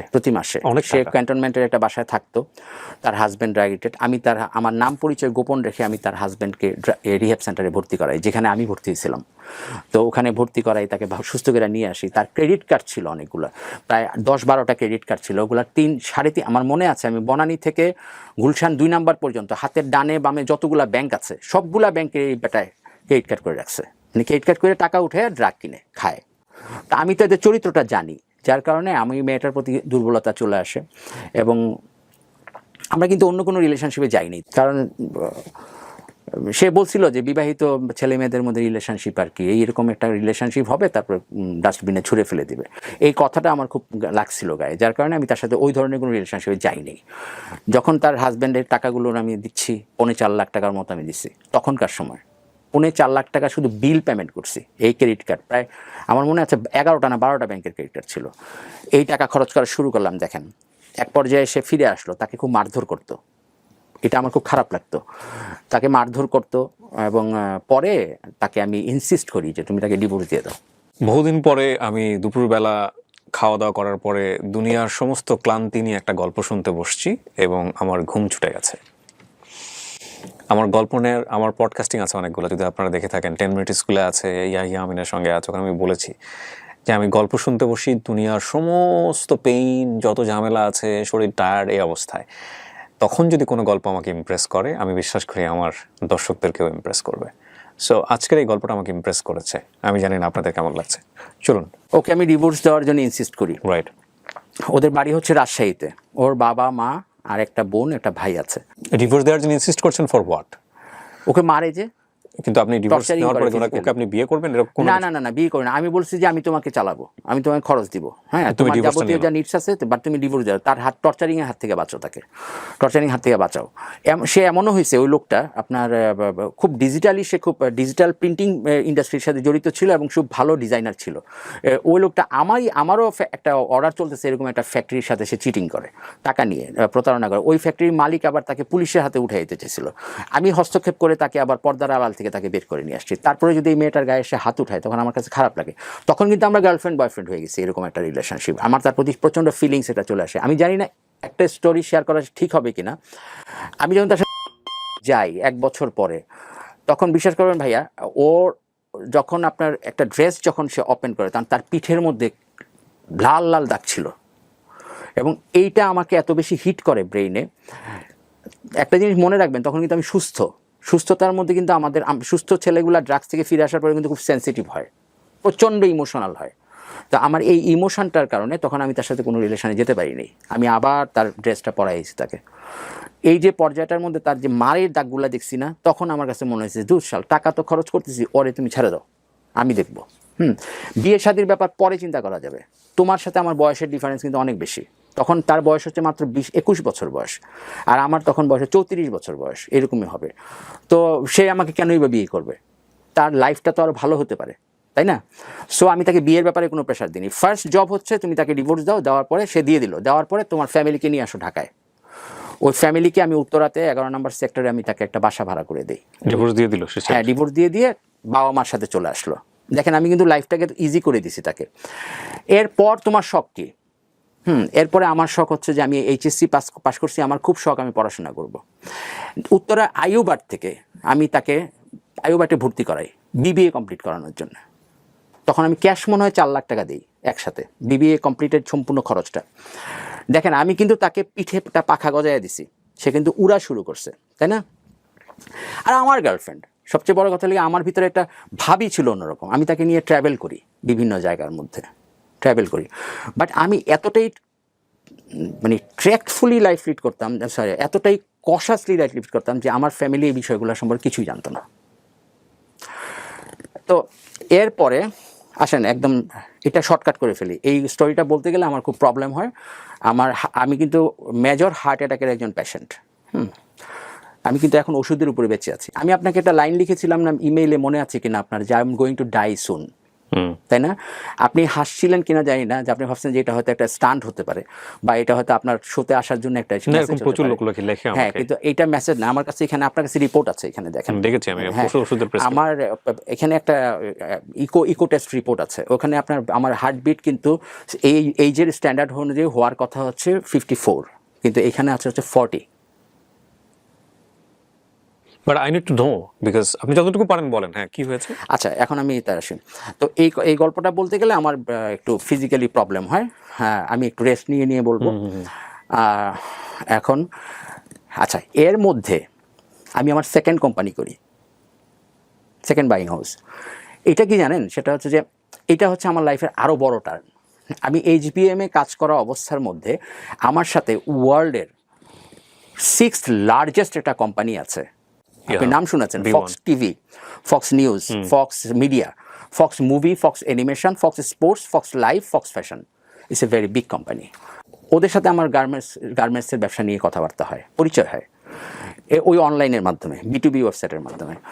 তখন তারা কিন্তু বাংলাদেশে তাদের ব্যবসা করতে পারবে না, কারণ হচ্ছে তাদের একটা রেস্ট্রিকশান আছে। বাংলাদেশের সাথে কিছু কান্ট্রির রেস্ট্রিকশান আছে না, ওই কান্ট্রিগুলোর মধ্যে ওরা হচ্ছে একটা। তো ওরা আমাকে ইনভাইট করলো চায়নাতে যাওয়ার জন্য। চায়নাতে আমাদের ফার্স্ট মিটিংটা খুব আনসাকসেসফুল হয়, পরবর্তীতে তাকে থাইল্যান্ডে। আমি ওখানে যাওয়ার পরে মিটিংটা খুব সাকসেসফুলি হয়। তারপরে আমরা ফক্সের সাথে কাজ করা শুরু করি 2010 সাল থেকে।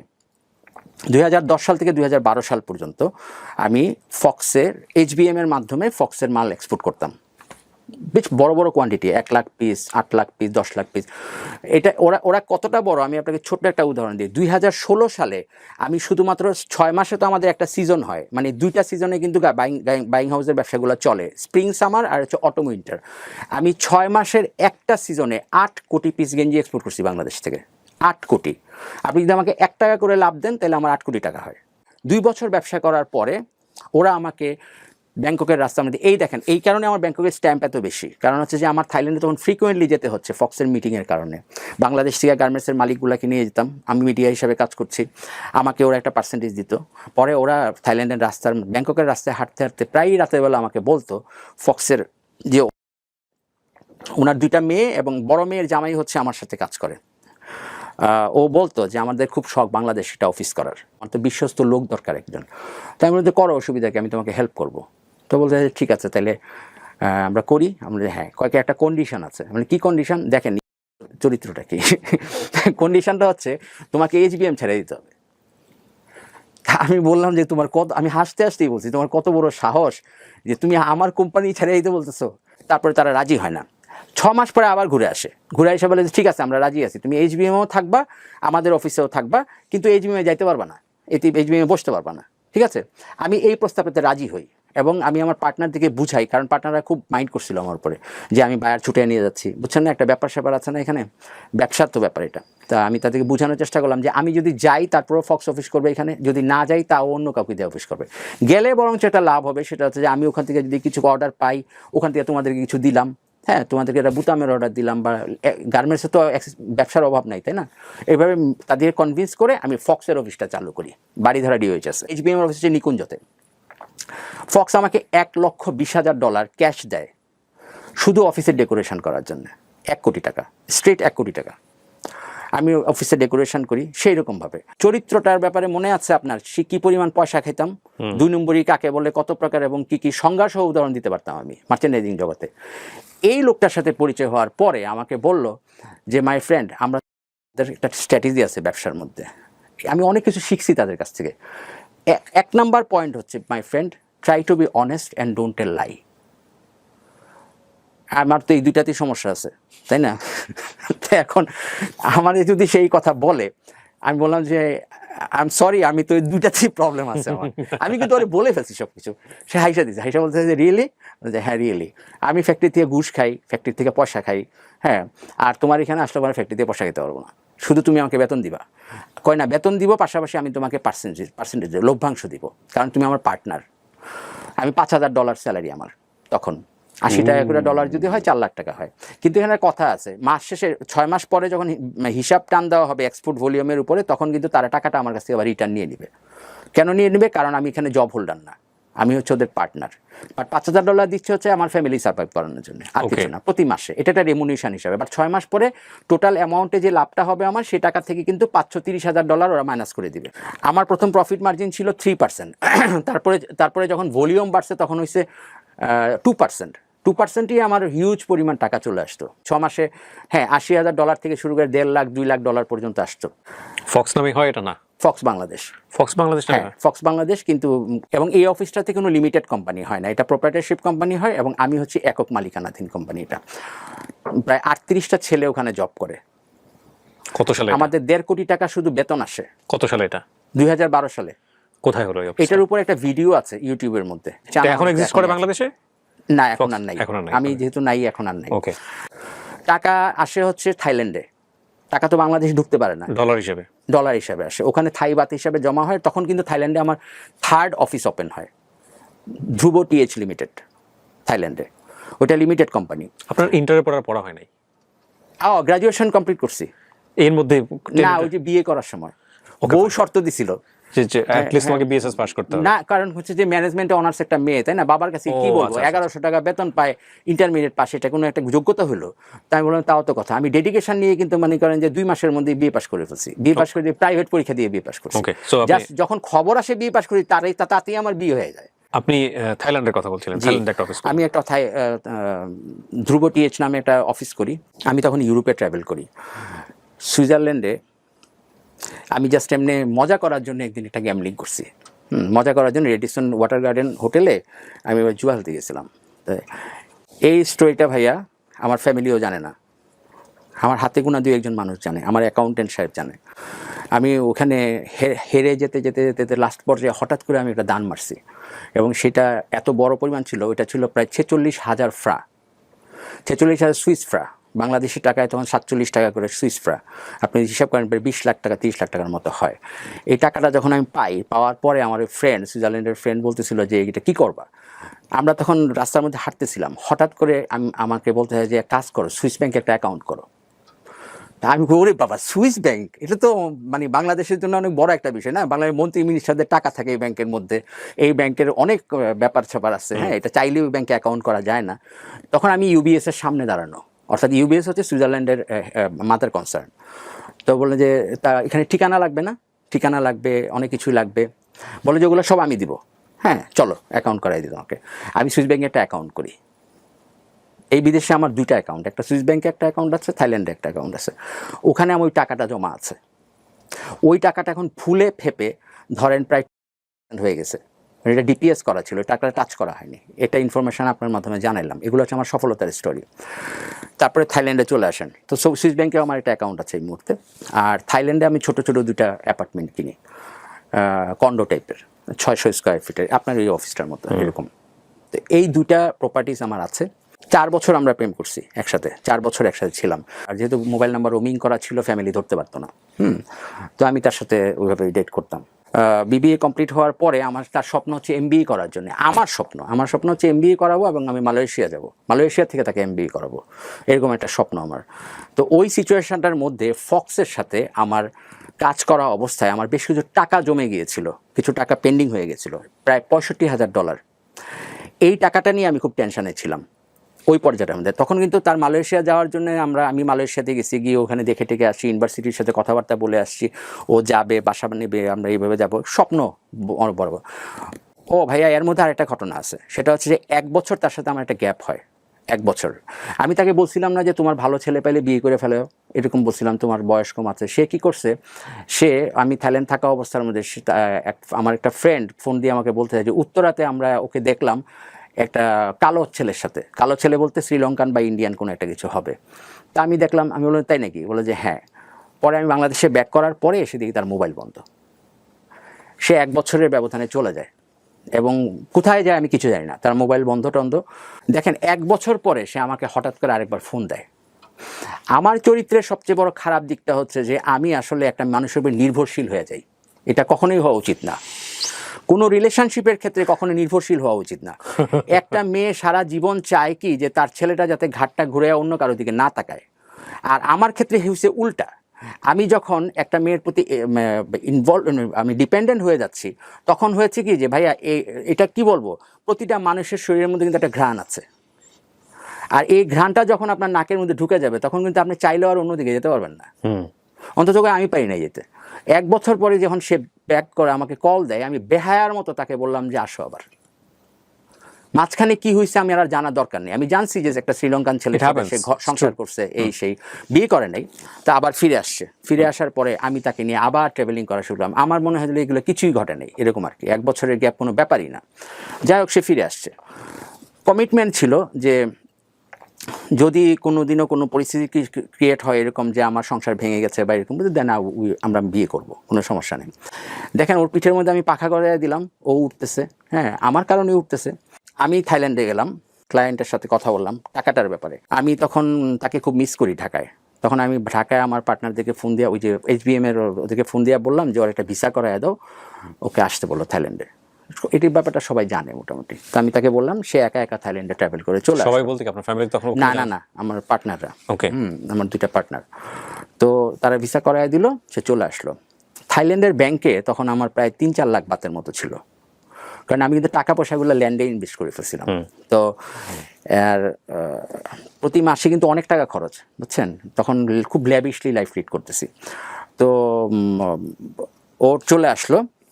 3 দিনে আমি তাকে নিয়ে ডায়মন্ড থেকে শুরু করে যা আছে শপিং আর কি, সব কিছু করে টরে 40,000 বাত আমার ব্যাংকের অ্যাকাউন্টে আছে। পুরো টাকাটা আমি তার পিছনে খরচ করে ফেললাম। যেদিন আমরা চলে আসবো তার আগের দিন রাত্রেবেলা, পরের দিন ফ্লাইট, আমাদের টিকিট তো যার যার মোবাইলে থাকে, তাই না? আগের দিন রাত্রেবেলা সে আমাকে বলল যে দেখেন, আমি ব্যবসার কাজে এতটা ব্যস্ত ছিলাম যে আমি কিন্তু তাকে নিয়ে কোথাও ঘুরতে যাইনি, শুধু সেও কিন্তু একা একা শপিং করছে। বিজনেসের কাজে এত ব্যস্ত ছিলাম যে ফ্যামিলিকেও কিন্তু আমি টাইম দিতে পারি না। হ্যাঁ, এটাও একটা অনেক বড় নেগেটিভ পয়েন্ট আমার। তো সে আমাকে বলল যে পাতায়াতে আসলাম, ডিস্কো বারগুলোতে গেলাম না দেখতে। হ্যাঁ, আমার তো খুব শখ ছিল যাওয়ার। তখন আমি আমার অফিস থেকে একটা মেয়েকে কল করি, ভাইয়া এটা আমার লাইফের জীবনের সবচেয়ে সেরা ঘটনা। 2টা সেরা ঘটনা, এটা হচ্ছে একটা। কল করি, কল করার পরে তাকে বলি কি যে তুমি তাকে নিয়ে একটু ডিস্কোগুলো ঘুরে নিয়ে আসো, ড্রিঙ্কস করলে।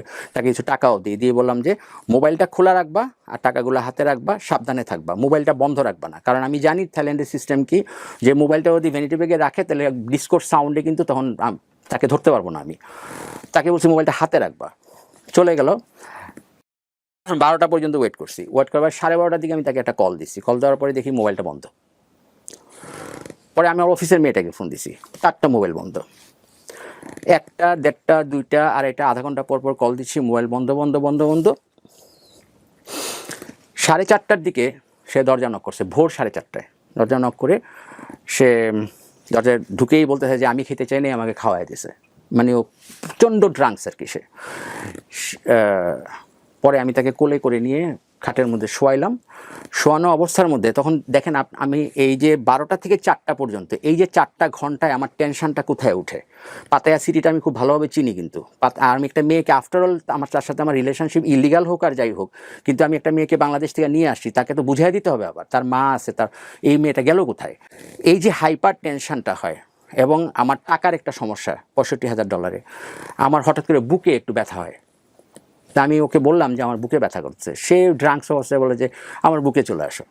তা আমি তার বুকের মধ্যে গিয়ে কোনো লাভ হয় নাই আমার। আমি বারান্দায় গেলাম, বারান্দায় গিয়ে দেখলাম যে ব্যথাটা আমার কাছে খুব অপরিচিত মনে হয়েছে। আমি কি মনে করে জানি 15-20 মিনিট পরে আমি ব্যাংকক হসপিটালে ফোন দিই। ফোন দেওয়ার পরে বললাম যে আমার এরকম শ্বাস নিতে কষ্ট হচ্ছে বা এরকম কিছু, কিন্তু আমার কিন্তু আসলে শ্বাস নিতে কষ্ট হয় নাই তখন। এই হালকা ব্যথার জন্য কি বলবো তাকে, তার মধ্যে একটা অ্যাম্বুলেন্স পাঠাও। তো অ্যাম্বুলেন্স পাঠাইলো। 20 মিনিটের মধ্যে আমার ভিতরে কিছু চেঞ্জ চলে আসলো। আমি দেখলাম যে আমার বাম হাতটা অবশ হয়ে যাচ্ছে, বাম হাতটা অবশ হয়ে যাচ্ছে। আমি যখন লিফটটা টিপ দিতে যাই তখন দিয়ে আমার বাম হাত কাজ করতেছে না। তখন আমি ডান হাত দিয়ে লিফট টিপ দিয়ে নিচে আসি, আর ওকে কি করছি, ইন্টারলক করে দিছি। কারণ ওকে ডাকা আর না ডাকা এক কথা, ও তখন ড্রাঙ্ক, ওকে ডাকলে আরও সমস্যা হবে আমার। বরঞ্চ হাসপাতালে যাই, গিয়া দেখি কি অবস্থা হয়েছে। হাসপাতালে যাওয়া লাগে নাই, নিচে অ্যাম্বুলেন্স আসছে, সব কিছু ইকুইপমেন্ট রেডি করা ছিল অ্যাম্বুলেন্সের মধ্যে। ওরা আমাকে শোয়াইছে, শোয়াইয়া টেস্ট করে বলতে হয় যে mister we think you have a heart attack. আমি বললাম যে হোয়াট, মেজর ওর মাইনর? তো বলতে হয় যে mister we think it's major. তা আমি বুঝলাম না যে আমার মেজর হার্ট অ্যাটাক হওয়ার কারণ কি। তো কারণ তো হয়তো এইরকমই কিছু একটা হয়েছে। আমার মাথায় শুধু কাজ করতেছে আমার কাছে টাকা নেই, কারণ হার্ট অ্যাটাক মানেই তো লাখ টাকার কাহিনী, তাই না? তা আমার ব্যাংকে আছে 40,000 বাদ মাত্র। আর বাংলাদেশ থেকে কিন্তু তখন টাকা পাঠানো যায় না, বাংলাদেশ থেকে টাকা পাঠানো যায় না। আপনি বিদেশ থেকে বাংলাদেশে টাকা রিসিভ করতে পারবেন, কিন্তু বাংলাদেশে টাকা পাঠাইতে পারবেন না, কোনো ব্যাংকিং চ্যানেলেও সম্ভব না তখনকার সময়। এখন তো মনে হয় কিছুটা লিবারেল হয়েছে। যাই হোক, আমার তো টাকা নেই। খুব দ্রুত আমি হাসপাতালে গেলাম, যাওয়ার পরে ডাক্তাররা আমার সব কিছু টেস্ট করে দেখলো, বললো যে মিস্টার তুমি শোনো, মানুষের সেল কিন্তু 85% পর্যন্ত কিন্তু ব্লক হয়, 75%, কিন্তু তোমার আনফর্চুনেটলি একটা সেল 100% ব্লক হয়ে গেছে। সো তোমার 25 মিনিটসের মধ্যে সার্জারি শুরু করতে হবে, যদি তা না করো তাহলে তোমার মৃত্যু অনিবার্য। ঠিক আছে? আমি তাকে বলি শুধু আমার কাছে টাকা নাই। সে বলতে হয় যে আমরা কি তোমার কাছে টাকা চাইছি? মানে বাংলায় কনভারসেশনগুলো এরকম ছিল, দেখেন বাংলাদেশের হসপিটাল আর বিদেশের হসপিটাল, আমরা কি তোমার কাছে টাকা চাইছি? তাই আমি বললাম যে না, কিন্তু আমার কাছে টাকা নাই। বলছে তোমার কি টাকা দরকার না লাইফ দরকার? আমি বলছি আমার লাইফ দরকার, বাট আমার কাছে টাকা নেই। বারবার একই কথা বলছে। চুপ করে থাকো, অপারেশনে ঢুকো। একটা টাকা জামানত রাখলো না, একটা টাকা অ্যাডভান্স দিতে হয় নাই। 8.5 ঘন্টার অপারেশন হলো আমার। ব্যাক করলাম দুপুর 12টার দিকে মনে হয়, হ্যাঁ 4টা 4:30 দিকে গেলাম, 12টা 12:30 দিকে ব্যাক করছি। তখন আমার রিং পরানো হলো, এবং এই মেয়েটার কারণেই কিন্তু হলো। আমি দুপুর আইসিইউতে আসলাম, আসার পরে আমার হঠাৎ করে মনে হলো যে আরে আমার গার্লফ্রেন্ড তো হোটেলে। হসপিটালকে দিয়ে ফোন দেওয়া হলাম, তখন এসে ঘুম। তারপরে দরজাতে এক্সট্রা লক করে ওই চাবি দিয়ে এক্সট্রা চাবির দরজা খুলে তাকে ভেতর থেকে ডেকে বলা হলো যে তোমার বয়ফ্রেন্ডের এই অবস্থা, তুমি তাড়াতাড়ি হাসপাতালে যাও। তো সে খুব দ্রুত হাসপাতালে চলে আসলো। সে একটা অন্তর্মুখী চরিত্রের মেয়ে ছিল। সমস্যা হচ্ছে যে সে মুখ ফুটে অনেক কিছু বলতো না আমাকে, এটা একটা তার ক্যারেক্টারের বৈশিষ্ট্য ছিল। তো ডাক্তাররা আমাকে রিলিজ দিয়ে দিল। কেন রিলিজ দিল? যেহেতু আমার কাছে টাকা নেই। ডাক্তার বললো কি যে তুমি 3 সপ্তাহ ফ্লাই করতে পারবা না, কিন্তু আপনি মনে রাখবেন আমার কিন্তু পরের দিন ফ্লাইট, হ্যাঁ মানে ওই দিনই ফ্লাইট বিকেলবেলা ব্যাংকক এয়ারওয়েজে। তো তুমি ফ্লাই করতে পারবা না, 21 দিন তোমার থাকতে হবে এখানে। তুমি প্রতিদিন বিকালবেলা এসে আমাদেরকে হাজিরা দিয়ে যাবা। হ্যাঁ, তুমি হোটেলে থাকো, কারণ হচ্ছে আমাদের এখানে থাকলে 40,000 বাদ করে তোমার প্রতিদিন বিল আসবে। তোমার অলরেডি বিল হয়ে গেছে হচ্ছে 6,85,000 বাদ। 6,85,000 বাদ মানে বাংলা টাকায় 15 লাখ টাকা আমার বিল আসছে। অ্যাকাউন্টস থেকে মহিলাটা এসে জিজ্ঞেস করলো যে তোমার কাছে তো টাকা নেই না? আমি বললাম যে না। কত টাকা আছে? আমি বললাম 40,000 বাদ আছে। কয় থেকে? এটাই দাও, এটাই দাও, আর তুমি পাসপোর্টটা জমা রেখে দাও। কতদিনের মধ্যে দিতে পারবা টাকা? আমার তো ওই যে $65,000 কাহিনী আছে, আমি জানি যে টুমোরো তো পেয়েই যাবো আমি টাকাটা। আমি তাকে বললাম যে 1 সপ্তাহের মধ্যে টাকা দিয়ে দিব। দেখেন ওই মেয়েটা কিন্তু সামনে দাঁড়ায় আমার এই কাহিনীগুলো শুনছে, যে আমার কাছে টাকা নাই, টাকা শর্ট, হ্যাঁ প্রবলেমে পড়ছি, পাসপোর্ট জমা রেখে দিছে। হ্যাঁ আমার গার্লফ্রেন্ড পাসপোর্ট জমা রেখে দিছে। তার মানে পাসপোর্ট কি আটকাইয়া দিছে? এমনও তো হতে পারে পাসপোর্ট যদি টাকা দিতে না পারে তাহলে তো সে ফ্লাই করতে পারবে না। হয়তো বা তার ভিতরে এরকম কোনো একটা কিছু কাজ করছিল, আই ডোন্ট নো। যখন ব্যাক করে চলে আসি তখন গাড়িটার ভিতরে ভাইয়া ওর একটা ফোন আসে ঢাকা থেকে। ফোনে কি কথা হয় না হয় জানি না, আমার অবস্থাটা আপনি চোখ বন্ধ করে কল্পনা করেন, আমি কিন্তু চোখ খুলতে পারতেছি না ব্যথায়। আমার কিন্তু সারা শরীর দুর্বল, আমার এখন ঘুম দরকার এই মুহূর্তে, ডাক্তার আমাকে হাই পাওয়ারের মেডিসিন দিছে, হ্যাঁ, আমার মেজর হার্ট অ্যাটাকের অপারেশন হয়েছে। এই অবস্থার মধ্যে আমি যখন রুমে ফিরি, তাকে জিজ্ঞেস করলাম যে কে ফোন দিছে, বলছে যে না কিছু না, তেমন কিছু না। ও দেখলাম যে বলে না, বাট তার মুখটা স্যাড ছিল, তো আমি বুঝতে পারি নাই। আর আমার তখন তার সাথে তর্ক করার মতো কোনো রাস্তাও ছিল না। 2-4-5টা প্রশ্ন করলে হয়তো সে আমাকে সঠিক উত্তরটা দিত, ওইটা আমার ছিল না, আমার ক্যাপাবিলিটি। আমি রুমে আসলাম ভাইয়া, রুমে এসে আমি ঘুমায় গেলাম। 45 মিনিট পর, হয়তো আমার 45 মিনিটের মধ্যে ঘুম হয়েছে, ঘুম থেকে উঠার পরে দেখি মেয়েটা নাই। এদিকে তাকায় দেখি তার লাগেজ নাই। তখন আমি তাকে ব্যাংকক, আমি বুঝলাম যে সে মনে হয় চলে যাচ্ছে। আমি এয়ারপোর্টে তাকে ফোন দিলাম। ফোন দেওয়ার পরে তার সাথে আমার কিছু কনভারসেশন হয়, আমি শেয়ার করি আপনার সাথে। কী ব্যাপার, তুমি কোথায় যাচ্ছ? বলতে যে আমি বাংলাদেশে চলে যাচ্ছি। কেন? ওরে আমার 50,000 টাকা কালকে জমা দিতে হবে মালয়েশিয়া যাওয়ার জন্য। তাহলে বলে তো কি, তো কি তুমি আমাকে এইভাবে ফেলাই রেখে চলে যাবা? হ্যাঁ, তাও মানে মাত্র অপারেশন হয়েছে একটা মানুষের। হ্যাঁ, বলতে যে আবার ঘুমের মধ্যে। তো সে আমাকে চমৎকার উত্তর দিছে যে তোমাকে যদি আমি বইলা যেতাম তাহলে তুমি কি আমায় যাইতে দিতা? খুব অকাট্য যুক্তি। আমি বললাম যে ঠিক আছে, বাট 50,000 টাকা লাগবে সেটা তুমি আমাকেই তো বলতে পারতা। তোমার কাছে কি টাকা আছে? তুমি তো হাসপাতালে বিল দিতে পারতেছো না। আমি বললাম যে পৃথিবীতে এত বড় বোকা মেয়ে আমি দেখিনি। টাকা তো আমার এইখানে নাই, কিন্তু টাকা তো বাংলাদেশে আছে। তুমি এটা তোমার মাথায় কাজ করে নাই যে বাংলাদেশ থেকে আমি তোমাকে নিয়ে আসতে পারলাম এই জায়গাটার মধ্যে, বাংলাদেশে আমার অ্যাকাউন্টে টাকা আছে কিনা আছে তোমার এতটুকু ধারণা নেই? তুমি আমাকে বলতা, বলে যে তোমাকে আমি এই মুহূর্তে আর ডিস্টার্ব করতে চাইনি। দেখেন, সে আমাকে ডিস্টার্ব করতে চায় না বলে চলে যাচ্ছে। আমি স্পিচলেস। আমি শুধু তাকে লাস্ট একটা কথা বললাম যে রাস্তার কুকুর আছে না, কুকুর যদি কোনো মানুষকে বুকে হাত দিয়ে বসে থাকতে দেখে তাহলে সে গন্ধ শুকে নিয়ে চেষ্টা করে তাকে হাসপাতালে নিয়ে যাওয়ার জন্য। ভাগ্য ভালো, আল্লাহর অশেষ রহমত যে তুমি কুকুর না, তুমি মানুষ, এবং মানুষের পক্ষে এটা সম্ভব, কোনো পশু পাখির পক্ষে এটা সম্ভব না। ঠিক আছে, যাও, পরবর্তী দেখা হবে। 3 সপ্তাহ পরে আমি ব্যাক করলাম বাংলাদেশে। এই 3 সপ্তাহের মধ্যে আমার ভিতরে কিছু প্রতিক্রিয়া হলো। আমি মেন্টালি ট্রমায় চলে গেলাম।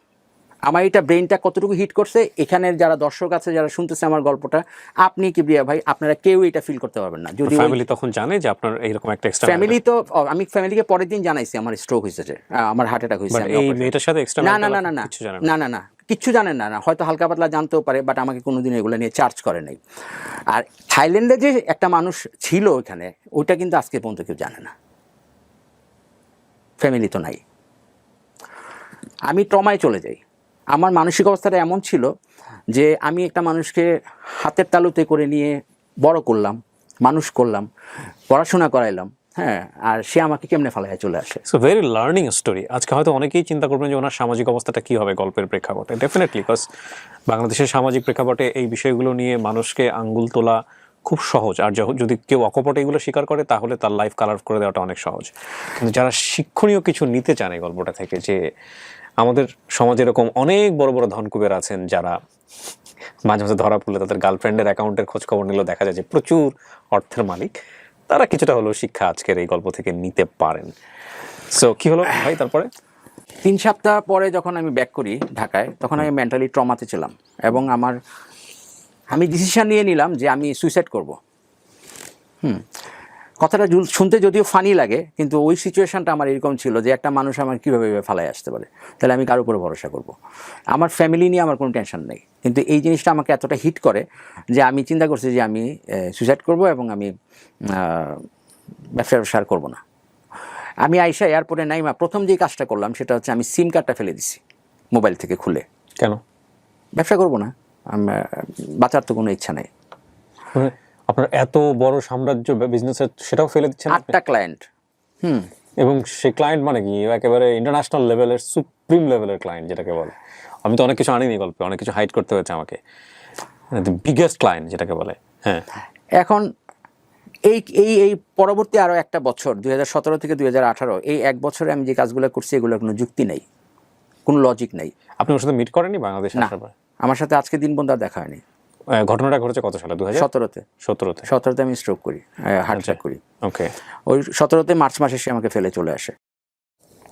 আমি কি করছি জানেন? ধ্বংস শুরু।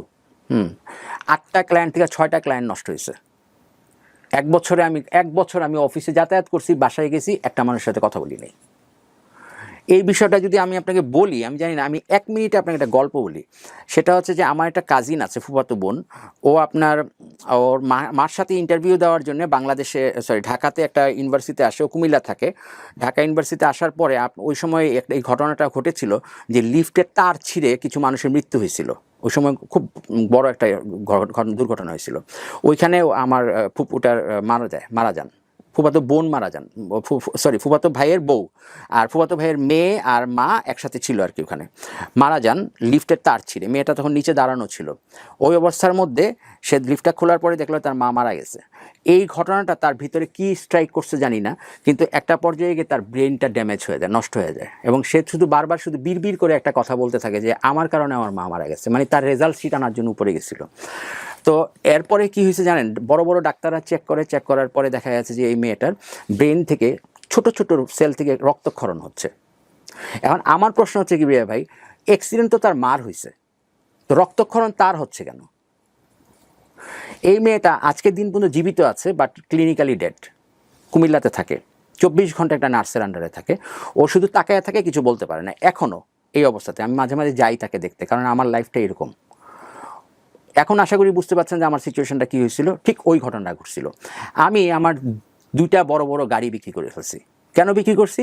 গাড়ি বিক্রি করে টাকাগুলো বউয়ের হাতে উঠে দিছি। আমি আবার যাতে করে সে টাকা নিয়ে কোনো টেনশন না করে। না, এমনি বউয়ের কাছে টাকা আছে প্রচুর, এমনি আমার বাঁচতে ইচ্ছা করে না। ওই সময়টা তো ওয়াইফের সাথে আপনি শেয়ার করতেন বিষয়গুলো, যে আমার লাইফে এরকম একটা ঘটনা ঘটে গেছে, নাকি আপনার কাছে মনে হচ্ছে যে না কিচ্ছু না, শেয়ার করতেন না? না, আমি তো কথাই বলতাম না কারোর সাথে। আমি আসতাম অফিসে, কাজ করতাম, ওই সময় কাজ করতাম না। ড্রাগ নিতেন আপনি আবার? হ্যাঁ, আমি আবার শুরু করছি। একদিকে রিং বসানো, একদিকে আবার 1 বছর পরে, 7-8 মাস পরে মনে হয় শুরু করছি, কারণ একাকিত্বটা এত বেশি হয়ে গেছিল। আর কোনো কি নিতেন আপনি তখন ইয়াবা নিতাম। এই ইয়াবাতে শুরু। এবং আমি ফিল করতে পারি যে আজকের জেনারেশনের জন্য একটা মেসেজ দিই, সেটা হচ্ছে যে ইয়াবা হেরোইনের চেয়ে তো খারাপ। অনেকেই হয়তো বিশ্বাস করবে না। আপনি তো সবই ট্রাই করেছেন। হ্যাঁ, সব। আমি কোকেন নিয়েছি, আমি বাইরে অনেক আরও আজে বাজে ড্রাগ নিয়েছি, আমি আইস নিয়েছি, তারপর হচ্ছে আমি স্ন্যাক বাইট নিয়েছি। স্নেক বাইট বলতে? স্ন্যাক বাইট একটা খুব ডেঞ্জারাস ড্রাগস আছে। আসলে স্নেক বাইট? হ্যাঁ, এটা স্ন্যাক বাইট। এটা আপনাকে 3 দিন 4 দিন পর্যন্ত অচেতন করে রাখে। আপনি 3 দিন 4 দিনের মধ্যে ঘুরবেন, কিন্তু আপনি কোনো টের পাবেন না, এরকম। মানে খুব সিরিয়াস একটা ড্রাগস এটা। এটা আপনার থাইল্যান্ডের অনেক ঘন জঙ্গলের ভেতরে পাওয়া যায়। এই এলএসডি নিয়েছি, সব কিছুই নিয়েছি। শয়তানের নিঃশ্বাস যেটাকে বলে, হ্যাঁ, এলএসডি। একটা কথায় বলে যে হেরোইন হচ্ছে পৃথিবীতে সবচেয়ে মাদার ড্রাগস। আর তো আমি ইয়াবার ক্ষেত্রে বলতে পারি যে ইয়াবাটা এত নর্মাল একটা জিনিস, হ্যাঁ, মানুষ হরদম খাচ্ছে। এবং কিন্তু আমি বলতে পারি যে আমি এখন বর্তমানে বলতে পারি যে ইয়াবাটা কিন্তু হেরোইনের চেয়ে খারাপ। আমি এটা তার জলজ্জন্ত উদাহরণ। যদিও আমি হেরোইন কোনোদিনও টাচ করিনি, আর আজকে দিন পর্যন্ত আর টাচ করিনি। ইয়াবাতে দেখলাম যে আমি ছাড়তে চেষ্টা করছি, আমি পারিনি। এবং এইটা আপনাকে কোনো প্রবলেম ক্রিয়েট করে না, কিন্তু তারপর এটাকে টানে আপনাকে। এইটা তো খুব খারাপ জিনিস, প্রচণ্ড খারাপ। হেরোইন কিন্তু প্রবলেম ক্রিয়েট করে, আপনার বডি কিন্তু বাঁকা হয়ে যাবে এরকমভাবে, হ্যাঁ, শুকায় ফেলে। হ্যাঁ, শুকায় ফেলে। কিন্তু ইয়াবা কিন্তু এটা করে না। ইয়াবা আপনার ব্রেইনের সেলগুলোকে কিছু মেসেজ দেয় বারবার, এবং উত্তেজিত করে ফেলে। আপনি ধ্বংসাত্মক টেন্ডেন্সি চলে আসে, এবং সেক্সুয়াল বিষয়গুলো খুব ভালো লাগে। এই সে অনেকে বলে যে এটা বাড়ায় দেয়। এটা যদিও আমি মিথ্যা বলি, আমি এটা বাড়ায় না কখনো। এটা বরঞ্চ আপনার ওই ভবিষ্যতের সঞ্চয় থেকে কিছু শক্তিকে বর্তমানে নিয়ে এসে আপনাকে বাড়ায় দেয়, বুস্ট করে। পরবর্তীতে আপনি আলটিমেটলি টাইম ফ্রেমের আগেই শেষ হয়ে যাবে। এক্স্যাক্টলি। ফক্স আমার সাথে আমাকে ঠিকমতো পায় না, আমার সাথে বসে 2018-তে, এবং অফিসটা বন্ধ করে দেয়। এই আমার ধ্বংসের শুরু। আবার HBM-এর কাস্টমারগুলো হারায় ফেলি। ব্যাংকে যেই টাকা ছিল সেই টাকাগুলো বসে খেলে রাজার ধন ফুরায়, তাই না? ওই মেয়েটার পিছনে আমার কয়েক কোটি টাকা খরচ হয়। তখন কিন্তু আমরা মিরপুরের ফ্ল্যাটে উঠে গেছি অলরেডি। আমি 3টা ফ্ল্যাট পাই ওখানে। আমার যত সম্পত্তি আছে না, এই সম্পত্তিগুলো নিজের অজান্তে কেন জানেন? কারণ আমি বাইরে থেকে আসতাম, আমি এগুলো দেখতাম না কখনো। আমি এগুলো শুধু সাইন করতাম, দলিলের মধ্যে সাইন করতাম। আমার শালা সাইন করাইতো আমাকে দিয়ে, আমার ওয়াইফ সাইন করতো, সব আমার ওয়াইফ দেখাশোনা করতো। তাহলে আমার ওয়াইফের প্রতি কৃতজ্ঞতা থাকা উচিত না? অবশ্যই উচিত। তো সেই হিসাবে আমি এগুলো নিয়ে চিন্তা করতাম না, কিন্তু একটা পর্যায়ে গিয়ে দেখলাম যে এগুলো সব হচ্ছে আমার ওয়াইফের নামে। একটা ছেলের নামে ফ্ল্যাট, একটা মেয়ের নামে, আর একটা বউয়ের নামে। প্রপার্টিজ যা আছে এগুলো সব বউয়ের নামে। 2019 সালে এপ্রিলের দিকে আমার সাথে অনলাইনের মাধ্যমে একটা মেয়ের সাথে পরিচয় হয়। 2 বছর কিন্তু মাঝখানে গ্যাপ ছিল, 17 থেকে 19 পর্যন্ত। এই তো আমি ড্রাগস লাইনে চলে আসি। আর তখন মনে করেন যে এই মেয়েটার সাথে পরিচয় হওয়ার পরে, এই মেয়েটার বাসা হচ্ছে কালশিতে, এবং এই মেয়েটা তার ছোটো বোন সহ একসাথে থাকে। তার ছোটো বোন হচ্ছে বাংলাদেশের মধ্যে খুব ফেমাস একটা বাইকার। ওর খুব ভালো পেজ আছে, ভালো ফলোয়ার আছে, টিকটক করে এই সেই। তো ওদের দুজনের সাথে আমার পরিচয় হয়, এবং পরবর্তীতে ওর সাথে বড়টার সাথে আমার রিলেশন হয়। এদের সাথে রিলেশনশিপটার পিছনে কাজ করছে ড্রাগস। ওরাও ড্রাগ নিত? ওরা ড্রাগস আমার মতো এত বেশি নিত না, কিন্তু আমাকে ইন্সপায়ার করতো, হ্যাঁ, বা সঙ্গ দিত, মাইন্ড করতো না আর কি, মানে নিষেধ করতো না। তো এটা আমার জন্য অনেক বড় পাওয়া না। এই তখন কিন্তু আমাদের ফক্সের অফিস বন্ধ হয়ে গেছে। 2019 সাল করোনা চলে আসছে। করোনাতে যখন মানুষের অবস্থা খুব খারাপ, তখন আমার অবস্থা পোয়াবারও, আমার অবস্থা ফাটাফাটি। আমি তখন এই কামের মধ্যে ঢুকে গেলাম। এই দুজনকে নিয়ে আমি, তার খুব শখ হচ্ছে ডুপ্লেক্স বাড়িতে থাকার। আমি 48,000 টাকা ভাড়া দিয়ে একটা ডুপ্লেক্স বাড়ি নিলাম এই দুজনকে সাথে নিয়ে। জি। তো আমার ফ্যামিলি আমাকে বলল যে বাসায় আসার দরকার নেই, কারণ বাচ্চারা আছে, সমস্যা হবে, যেহেতু করোনা, অফিসে থাকো। অফিস তো আমি ছেড়ে দিছি। জানেও না? না, ওই অফিসটারে বাসা বানাইছি। ডুপ্লেক্স বাড়ি ছিল এটা আমার। আমি ওই বাড়িতে 21 বছর, একটাই বাড়ি নিকুঞ্জতে। আমার কোম্পানির রেপুটেশনটা কতটুকু সিরিয়াস ছিল চিন্তা করেন। আমি 21 বছর একটা বিল্ডিংয়ে ছিলাম। শেষে এসে এর সাথে পরিচয় হওয়ার পরে তার যখন ডুপ্লেক্সে থাকার শখ, যেহেতু আমার অফিসের মধ্যে লোকজন নাই, এই অফিসটা আমি খামাখা বসায় ভাড়া দিচ্ছি শুধু রেপুটেশনের কারণে। কাস্টমার তো নাই। তো ব্যাংকে কিছু টাকা আছে থাইল্যান্ডে, তখনও ভালোই টাকা ছিল। একটা পর্যায়ে গিয়ে আমি যখন শ্যামায়তপুরে আমার একটা জমি ছিল, ওইটা বিক্রি করার সময় জানতে পারি যে এই যে ওয়াইফের নামে যে জিনিসগুলো ছিল, যাই হোক ওখানে এটা বিক্রি করি। ওর বাবার সাথে আমার পরিচয় হয় এই মেয়েটার। ময়মনসিংহ বাড়ি, 5 বোন 1 ভাই, এবং ওরা ওই ভদ্রলোক কিছুই করে না, মানে সরকারি টিচার আর কি, রিটায়ার্ড। তো ওনাকে আমি বলি যে আপনি ব্যবসা করেন কিছু একটা, আমি আপনাকে ক্যাপিটাল দিব, ব্যবসা করেন, আমি আপনাকে হেল্প করব, আপনি যাতে মান্থলি আপনার ফ্যামিলিতে সার্ভাইভ করার জন্য কিছু টাকা যেটা দরকার সেটা যদি আপনি ম্যানেজ করতে হয় তাহলে কেমন টাকা লাগবে। তো উনি আমাকে একটা 40 লাখ টাকার একটা বাজেট দেয়। 40 লাখ টাকার বাজেট দিয়ে বলে যে যদি আমি সবজি টবজি আনি এরকম ট্রাকে করে, তাহলে সেক্ষেত্রে আমি মাসে 50,000 টাকা হয়তো আমি আমার ফ্যামিলিকে আর্ন করতে পারবো। যদি এটা আমার কাছে ফানি মনে হয়েছে, 40 লাখ টাকা ইনভেস্ট করলে 50,000 টাকা কেন আসবে, 40 টাকা ইনভেস্ট করলে 2 লাখ টাকা আসার কথা হিসাবে। যাই হোক, আমার এগুলো দেখার বিষয় না। আমি তখন 20 লাখ টাকা একবারে, আর হচ্ছে 20 লাখ টাকা ও জমি বিক্রি করে টাকাটা দেই। আর গাজীপুরে আমার যে বাড়ি, আমার বাবা মা মারা গেছেন, আমার ছোট ভাইটা 4 নাম্বার ভাইটা আপনার টাকা দরকার তার, এই কারণে আমি গাজীপুরের বাড়িটা বিক্রি করে দিই। ওই গাজীপুরের বাড়ি বিক্রি থেকে আমি 35 লাখ টাকা পাই। এই 35 লাখ টাকা থেকে 20 লাখ টাকা আমি মেয়েটারে দিই, আর ওই জমি বিক্রির থেকে টাকা কিছু পাই, আর ক্যাশ কিছু টাকা ছিল, এই নিয়ে আসলে আমি তার বাবারে 40 লাখ টাকা দিই। 40 লাখ টাকা দেওয়ার পরে তার বাবার সাথে আমি কোনো ডকুমেন্ট করি নেই, আমি চলে যাই বাইরে। তখন আমি আবার থাইল্যান্ডের ফ্লাইট চালু হয়েছে, তো আমার থাইল্যান্ডে যাই, কারণ থাইল্যান্ডে আমার তো 2টা ফ্ল্যাট আছে, ওখানে আমার কিছু টাকা পয়সা আছে, অ্যাকাউন্টস আছে, আর আমি কিন্তু টাকা ভাঙ্গা খাইতেছি। বুঝতে পারতেছেন আপনি? কত সাল থেকে? 16 সাল থেকে, 17 সাল থেকে। এবং তারা খুব উচ্চাভিলাষী ছিল এবং খুবই এক্সট্রাঅর্ডিনারি লাইফ লিড করতো। আমার একটা প্রশ্ন, আমি তো তখন ধরে চুপ করে শুনছি, আপনি বুঝতেন না যে আপনি ধ্বংস করছেন নিজেকে? হার্ট অ্যাটাকের সময় যখন এই ঘটনাটা ঘটে, তারপর থেকে আমার লাইফের উপরে কোনো ইন্টারেস্ট ছিল না, এবং এখনও নাই আমার ইন্টারেস্ট। আমি ইন্টারেস্ট হারিয়ে ফেলেছি টোটালি। ওইটা আমার মেন্টাল ট্রমাতে নিয়ে গেল। তা আমি আমার বুঝার কি আছে এখানে? 2017 সালে তো বুঝার জন্যে আবার গিয়ে ড্রাগসে ঢুকলাম। আপনি কি বুঝতেছেন বিষয়টা? আমি ফাইন্ডিংস করার চেষ্টা করছি যে আমি বটম লাইন কি টানবো, মানে লাইক যদি আমি আপনাকেও কোনোভাবে সমর্থন করার চেষ্টা করি আজকের স্টোরিতে, তাহলে আমি কোন দিক থেকে সমর্থন? না, আপনি আমাকে সমর্থন করতে পারবেন না, এবং আমি এখানে সমর্থন পাওয়ার জন্য আসি নাই। আমি একটা ফেলিওর গাই। আমি আমার সফলতার স্টোরি শেয়ার করতে আসি নাই, আমি আমার ব্যর্থতার স্টোরি শেয়ার।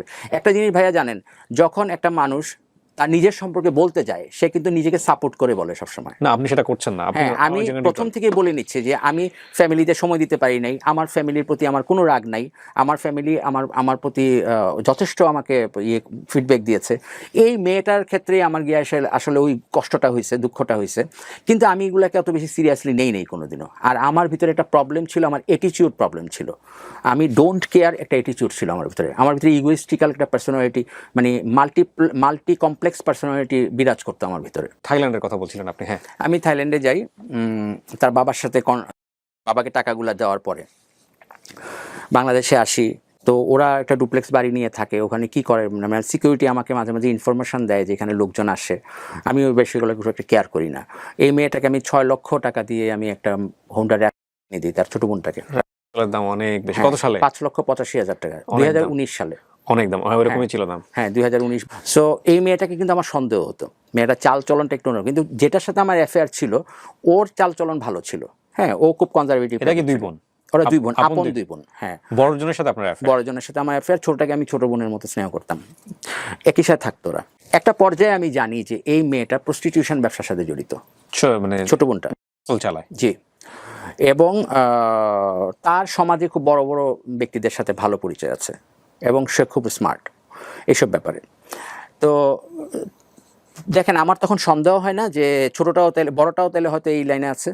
ওকে, ন্যাচারালি হওয়ার কথা, যেহেতু তার আগেও একসাথে ছিল কালশিতে, তো এখন আছে আমার বাসায়, বাট আমার কনফিউশন হয়।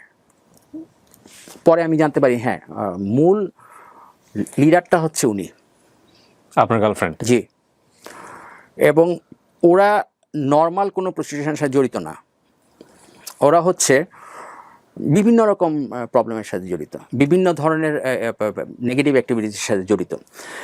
যখন আমি এগুলো আমি থাইল্যান্ডে বসেই বিভিন্ন সোর্সের মাধ্যমে জানি, চ্যাটিংয়ের মাধ্যমে জানি, অনেকের কাছ থেকে।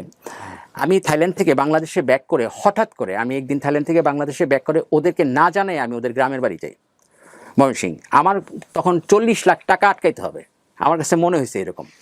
তো ওদের বিষয়টা জেনে গেছি, ওরা কিন্তু জানে না তখন।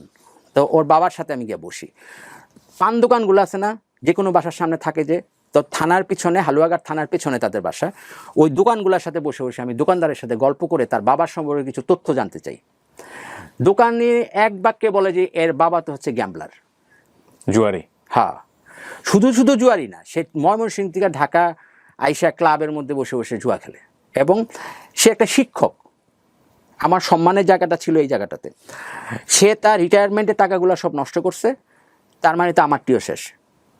আমি ব্যাক করলাম, তার বাসায় গেলাম, যাওয়ার পরে আমি আঙ্কেলরে বললাম যে এই ব্যাপার, আমাকে একটু হিসাব তুলে দেন তো। এই হিসাব নিয়ে ধানাই ফানাই শুরু করলো। আমি তখন বললাম যে আপনি তো টাকা নষ্ট করে ফেলছেন, আপনি এই কাজ করেন, সুতরাং আমার টাকাগুলো এখন আপনি ফেরত দেন, আর ফেরত যদি না দিতে পারেন তাহলে আপনি আমাকে ডকুমেন্ট দেন, দলিল দেন, বা কোনো একটা কিছু দেন, আমার কথা আমি কিছু একটা আদায় করবো। তখন বললাম যে আপনার মেয়ে দুটাকে খবর দেন, ঢাকা থেকে আসতে বলেন, আসছে রাত্রেবেলা। ওখানে বসে আমি তার ঘাড়ের মধ্যে পাড়া দিয়া আমি তার ব্যাঙ্ক অ্যাকাউন্ট ছিল একটা মেঘনা ব্যাংকের আমি 17টা চেক নেই, 17 লাখ টাকা, আর থাকে হচ্ছে 23 লাখ টাকা। 23 লাখ টাকা ডকুমেন্ট করি, একটা দলিল করার পরে আমার কাছে ডকুমেন্ট হলো। আমি এখন প্ল্যান হচ্ছে আমি মামলা করব তাদের বিরুদ্ধে। আমি এগুলা করাতে তার সাথে তো আমার রিলেশনশিপ নষ্ট হয়ে যায়। সে আমাকে বলে তোমার এত বড় সাহস, তুমি আমার বাবা বাসায় আসছো, আইসা আমাকে এখানে থ্রেট দিতেছো, আমাকে জানাও নাই তুমি, এই সেই। আমি বললাম যে চোরের মার বড় গলা আর কি, যা হয়, বুঝছেন। তা আমি বললাম যে ঠিক আছে, বাই বাই, শেষ। তুমি এবার ঢাকায় ব্যাক করো বা কী করো আমি জানি না, আমি আবার মানে বাসাতেই যাইনি, আমি ওখান থেকে আমি আবার, আমার কিন্তু 1 বছরের মাল্টিপল আছে, হ্যাঁ। তা আমি থাইল্যান্ডে আবার চলে যাই। যাওয়ার পরে 2022 সালের এপ্রিল মাসের 22 তারিখে আমি ওখানে কিন্তু প্ল্যান করি আমি মামলা করব, মানে বাংলাদেশে মামলা করব, ডকুমেন্টগুলো ওখানে রেডি। তখন ওখানে বসে বসে আমি ফেসবুকের মধ্যে কিছু পোস্টিং দেই ওদের সম্পর্কে, এবং ওদেরকে আমি থ্রেড দিই মানে বুঝে নিত মাথা তখন কেমন থাকে ভাই, একে তো মাল খাই, হ্যাঁ, তার মধ্যে আবার এই অবস্থা টাকা পয়সার, তো বলি যে দেখে নেবো, এই সে বলি। আচ্ছা, 2022 সালের 22শে এপ্রিল আমি বাংলাদেশে ল্যান্ড করি। এয়ারপোর্ট থেকে বের হওয়ার পরে আমাকে ডিবি গ্রেফতার করে ফেলে। আপনাকেই গ্রেফতার করে? ডিবি গ্রেফতার করে, বলে যে এই ব্যাপার, এই নামটা চিনেন আপনি? আমি বললাম যে হ্যাঁ চিনি। ওরা যে উনি আপনার বিরুদ্ধে একটা মামলা করেছে। আপনার গার্লফ্রেন্ড? হ্যাঁ, মানে ওরা উল্টা মামলা করে ফেলছে ডিজিটাল নিরাপত্তা আইনে। আপনি এগুলো পোস্ট করছেন এই কারণে? জি, সাইবার সাইবার সাইবার ট্রাইব্যুনালে বাটারা থানাতে, এবং মামলাটা পরে ডিবিতে হ্যান্ড ওভার করা হয়েছে। ডিবি আমাকে ধরে ফেলছে, আমাকে জেলে পাঠিয়ে দিল। আপনার ফ্যামিলির সাথে সম্পর্ক কি ওই সময়টাতে? ও, যখন ডিবি অফিসের মধ্যে আমার ওয়াইফকে ফোন দেয়, আমার ওয়াইফ স্ট্রেট বলে যে উনি কে আমরা চিনি না। কারণ আর কত সহ্য করবে? উনি কে আমরা চিনি না। আমার মেয়ে তখন খুব ভালো স্টুডেন্ট থেকে, সে খুবই ভালো রেজাল্ট করেছে। আমার মেয়ে আমাকে বলে যে না, ওনার সাথে আমরা কথা বলবো না। ডিবিকে বলে। ডিবিরা তারা রিকোয়েস্ট করে যে আপনারা একটু আসেন, এসে একটু কথা বলেন ওনার সাথে। বলে যে না, আমরা আসবো না। এবং উনি যাই হয়েছে বলছে যে ও ডিবি তো ইনফর্ম করে দিছে আমার ওয়াইফকে, সব কিছু বলে দিছে সব কিছু। ডিবি চাইছিল কি যে আমার ওয়াইফকে ডাইকাই না, যদি একটা নেগোসিয়েশন করা যায় বা কিছু একটা করা যায়, কিন্তু আমার ওয়াইফ আর বাচ্চারা আমার সাথে আসা নেই আর ফেরত। তো আমি তখন চরম আবার ইরিটেটেড, চরম। ডিবি অফিসে যে গিয়েছি ওইটাই আমার ফিলিংস নাই, বুঝছেন। পরে আমাকে জেলে পাঠিয়ে দিল। 26শে এপ্রিল আমি কেন্দ্রীয় কারাগারে যাই কেরানীগঞ্জে। এবং ওখানে যাওয়ার পরে ভাই আমার সবচেয়ে বড় প্রবলেম হয় যেটা, সেটা হচ্ছে যে আমি আর কারো সাপোর্ট পাই না। কত সালে এটা? 2022 সালে, 2 বছর আগের কাহিনীতে চলে আসলাম আমরা। আমি আর কারো সাপোর্ট পাই না। আর আপনি জানেন কিনা জানি না, জেলের মধ্যে যদি কেউ কখনো ঢুকে, সেটা ছোট চুরির মামলা নিয়ে হোক আর যেই মামলা নিয়ে হোক, আপনার যদি বাইরে যদি লোক না থাকে, তাহলে কিন্তু আপনি আর বেরোতে পারবেন না। সরকারি উকিলের মাধ্যমেও হলেও আপনারা ট্রাই করে বের করতে হবে, কিন্তু আপনি কিন্তু বেরোতে পারবেন না। আমি কিন্তু মোবাইল নাম্বার সব ভুলে যাই। আমি তো আর বুঝতে পারিনি যে আমি জেলে যাব, আর নাম্বার আমার মুখস্থ নেই, আমার ওয়াইফের নাম্বারই মুখস্থ নেই। এখন আমি 7 মাস জেলে থাকার পরে একটা লোকের মাধ্যমে আমি আমার নিকুঞ্জ অফিসে যে দারোয়ানটা আছে, ওই দারোয়ানের, নিকুঞ্জের বাসার ওই দারোয়ানের নাম্বারটা ও আমাকে দেওয়ার পরে আমি ওই দারোয়ানকে ফোন দিয়ে আমার ওয়াইফের নাম্বার কালেকশন করি। কালেকশন করার পরে এই 7 মাস পর্যন্ত আমি একা জেলে থাকি। জেলে থাকার পরে ওয়াইফকে ফোন দেই, প্রতি সপ্তাহে 1 দিন করে ফোন দেওয়া যায় ওখানে। ফোন দেওয়ার পরে আমার ওয়াইফকে রিকোয়েস্ট করা শুরু করি। বিশ্বাস করবেন না, আমি শুধু তাকে একটা কথাই বলি যে আমি তোমার পরিবার, আমার তো কেউ নাই বাইরে, তোমরা যদি আমাকে হেল্প না করো তাহলে আমি কীভাবে বেরোবো। হ্যাঁ, আমি জানি আমার অনেক বড় অন্যায় হয়েছে, কিন্তু দেখো, একটা পরিবারের মধ্যে একটা সদস্য যদি তাকে যদি পুলিশে ধরে নিয়ে যায়, তাহলে ওই পরিবারের লোকদের প্রথম দায়িত্ব হচ্ছে তাকে ছুটানোর পরে ভাই আপনি তাকে মারেন, কাটেন, যা কিছুই করেন সেটা আপনি পরে করেন, কিন্তু এখন তুমি ছাড়া তো আমার কেউ নাই। আমি আমার পার্টনারদেরকে ফোন দেওয়ার চেষ্টা করি। আমার দারোয়ান আমাকে বলতে হয় যে স্যার, আপনাকে ওনারা নাম্বার দিতে না করছে। কারণ হচ্ছে যে সবাই আমার উপরে বিল্লা হয়ে আছে। এই যে রিলেশনশিপটার কারণে কত বড় একটা অপবিত্র কাজ করেছি, যে একটা অফিসকে আমি বাসা বানায় ফেলছি। আমি ধর্মীয় দৃষ্টিকোণ থেকে এটা কত বড় একটা অপবিত্র কাজ করেছি, কত বড় পাপ করেছি আমি। পরে কিন্তু না, তারা আর রাজি হয় না। আমার কোনো উকিল নিয়োগ দেওয়ার মতো কেউ ছিল না। আমি পরে ওখানেই থাকলাম। এক পর্যায়ে মামলাটা 2টা ভাগ হয়ে যায়, একটা পর্নোগ্রাফিতে চলে যায়, কারণ আমি ছবি পোস্ট দিয়েছিলাম ওনার সাথে। হ্যাঁ, ওর সাথে আদার্স কিছু লোকের ছবি ছিল আমার কাছে, তাই একটা আমেরিকান ক্লায়েন্টের ছবি ছিল। ক্লায়েন্ট বলতে ওই ক্লায়েন্ট আর কি। তো ওই জন্যই মামলাটা চলে যায় হচ্ছে পর্নোগ্রাফিতে অর্ধেক, আর অর্ধেক হচ্ছে সাইবার টেরর। মানে মামলাটা ক্রিটিক্যাল পর্যায়ে। আমি কোনো সরকারি উকিলের হেল্প পাই না। ওনারা বলছে যে আমরা এই ধরনের মামলা নিতে পারবো না, এগুলোতে আপনার জামিন হবে না আপনার। বাস হইল না। আর এদিক দিয়ে কী করছি, ওরা প্রত্যেকটা ডেটে কোর্টের মধ্যে আইসা মনে করেন 3 জন 4 জন করে উকিল দাঁড় করায়, যাতে আপনি বের হতে না পারেন, যাতে আমি বের হতে না পারি, এবং আমাকে যাতে হাইয়েস্ট সাজা দেওয়া হয়। ঠিক আছে, আমার কোনো লয়ার নাই। মামলাটা একতরফা চলতে থাকে। 1 বছর 1.5 বছর পরে এই মামলার রায় হয়। এর মধ্যে আমি পর্নোগ্রাফি মামলাটা জামিন পাই। একজন ভদ্রলোক ভেতরে ছিল, উনি বেরিয়ে গিয়ে একটা লয়ার দিয়েছিল আমাকে। ওই লয়ারটা পর্নোগ্রাফি মামলাটা জামিন নিতে পারছে, কারণ পর্নোগ্রাফি মামলাটা জামিন অলরেডি 1.5 বছর হয়ে গেছে, আর কত। তো ওই 1.5 বছর পরে আমি পর্নোগ্রাফি মামলাটা জামিন পাই, কিন্তু তাতে আমি কোনো লাভ হয় না, আমি বেরোতে পারি না, কারণ যেহেতু আমার সাইবার ক্রাইমের মামলাটার রায় হয় নাই। মামলাটা একতরফা চলার পরে সাইবার ট্রাইব্যুনালের মামলাটা রায় হয় আমার একটা ধারাতে 2 বছর আর একটা ধারাতে 1 বছর, মানে হাইয়েস্ট সাজা যেটা 3 বছর সাজা হয় আমার। তবে একটা সুবিধা ছিল যে 3 বছর সাজা, কিন্তু 2টাই সাজা একত্রে চলবে। এটা বলাতে আমার সাজার দাঁড়ায়, পরিবৃত্তি দাঁড়ায় হচ্ছে আপনার 2 বছর, একটা 2 বছর, একটা 1 বছর। আমার তখন কিন্তু 1.5 বছর চলতেছে, 8-6 মাস। 8-6 মাস। 26শে এপ্রিল 2024 কাটায় কাটায় 2 বছর পরে আমি এই জেলখানা থেকে বের হই। তোমার একটা সাজাপ্রাপ্ত, সাজা খেটে তারপরে বের একদম ফুল সাজা খেটে এর মাঝখানে বেরোতে পারেননি? না। এপ্রিল, এটা জুন, জুলাই, আগস্ট, এই 3 তো মাস, শেষ। মাত্র 3 মাস আগে আপনি বের হয়েছেন। আচ্ছা, এরপরে আরেক 2 লাইনে শুনেন আপনি কি হলো বলেন না, কোনো সমস্যা নেই। তো ভিতরে মামলা থাকা অবস্থার মধ্যে কয়েকজন লোকের সাথে আমার পরিচয় হয়, তারা আমাকে কমিটমেন্ট দেয় যে ঠিক আছে তোমার সাজা শেষ হওয়ার পরে বের হলে আমরা তোমাকে একটা ব্যবস্থা করে দিব কোনো কিছু। তো আমি আর চাই নাই যে আমি আমার পিছনের লাইফের কারোর সাথে যোগাযোগ করব। ওই 2 বছরে কিন্তু আমি অসুস্থ হই, এই যে আমার হার্টের সমস্যা, আমার ওষুধ নাই। হ্যাঁ, এই কারণে আমার এই প্রবলেমটা হয়েছে। 2 বছরে আমি তেমন কোনো ওষুধ পাইনি, মেডিসিন সাপোর্ট যা পাইছি এগুলো নগণ্য। এখন ধরেন আমি একটু হাঁটতে গেলেই কিন্তু আমার প্রবলেম হয়, তো যে কোনো সময় ডাক্তার কিন্তু বলছে ইমিডিয়েটলি আমার রিংটা হয়তো চেঞ্জ করার জন্য বা এনজিওগ্রাম করানোর জন্য। ওগুলো ফাইন্যান্সিয়ালি প্রবলেমের কারণে কিন্তু আমার কিন্তু এখানে কিচ্ছু নাই, থাইল্যান্ডে যাওয়ার মতো টাকা নেই আমার কাছে এই মুহূর্তে। আমার ফ্ল্যাট দুটো আছে আপনার এখনো? হ্যাঁ, পাসপোর্ট এক্সপায়ার হয়েছে। ফ্ল্যাট আছে ওখানে? হ্যাঁ, ওই 2টা আছে, ছোট 2টা আছে, ডুপ্লেক্স 2টা আছে, আর সুইস ব্যাংকের টাকাটা আছে। ওই সেই গ্যাম্বলিং এর টাকাটা? হ্যাঁ, এইটাই আমার সম্পদ, আর কিছু নাই। আর এখানে যেখানে যা আছে সব হচ্ছে বউ বাচ্চাদের নামে। এখন শুনেন না, বের হয়ে আসার পরে কি হয়েছে, আমার জেল গেটের মধ্যে একটা লোক রিসিভ করার পরে একটা লোক বলছিল যে একটা ফ্যাক্টরি আছে তার, সুতার ফ্যাক্টরি, ওখানে একটা রুম দিবে থাকার জন্য। কিন্তু আমি আর উনি বেরোনোর সাথে সাথে বললো যে আমি রুম দিতে পারি নাই তোমাকে, সরি, আমার অন্য পার্টনাররা রাজি হয় নাই। পরে আর কি করার আছে, কিছু করার নেই। পরে কাঁঠালবাগান বাজারে এখানে আমার আরেকটা ফ্রেন্ড ছিল, মানে ভেতরের ফ্রেন্ড, ওদের ওরা টাকার মামলা নিয়ে ঢুকছিল, ওরা তো প্রচুর বাড়ি টাড়ি আছে।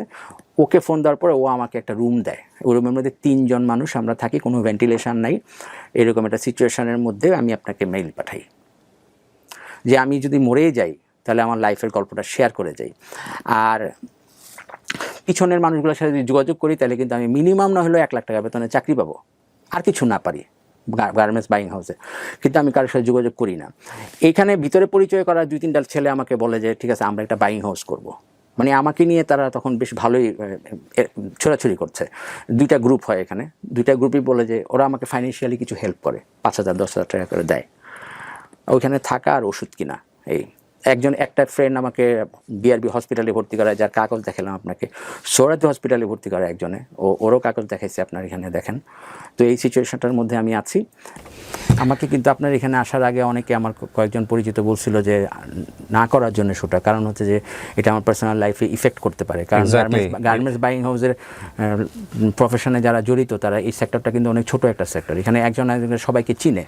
আর আমি যেহেতু ফক্সের কান্ট্রি ম্যানেজার ছিলাম, আমাকে সবাই চিনে। তারপরও আমার মনে হলো কি যে কেউ যদি আমার অতীত নিয়ে চিন্তা করে যদি আমার বর্তমানকে অস্বীকার করতে চায় তাহলে সেই মানুষগুলোকে আমার দরকার নেই।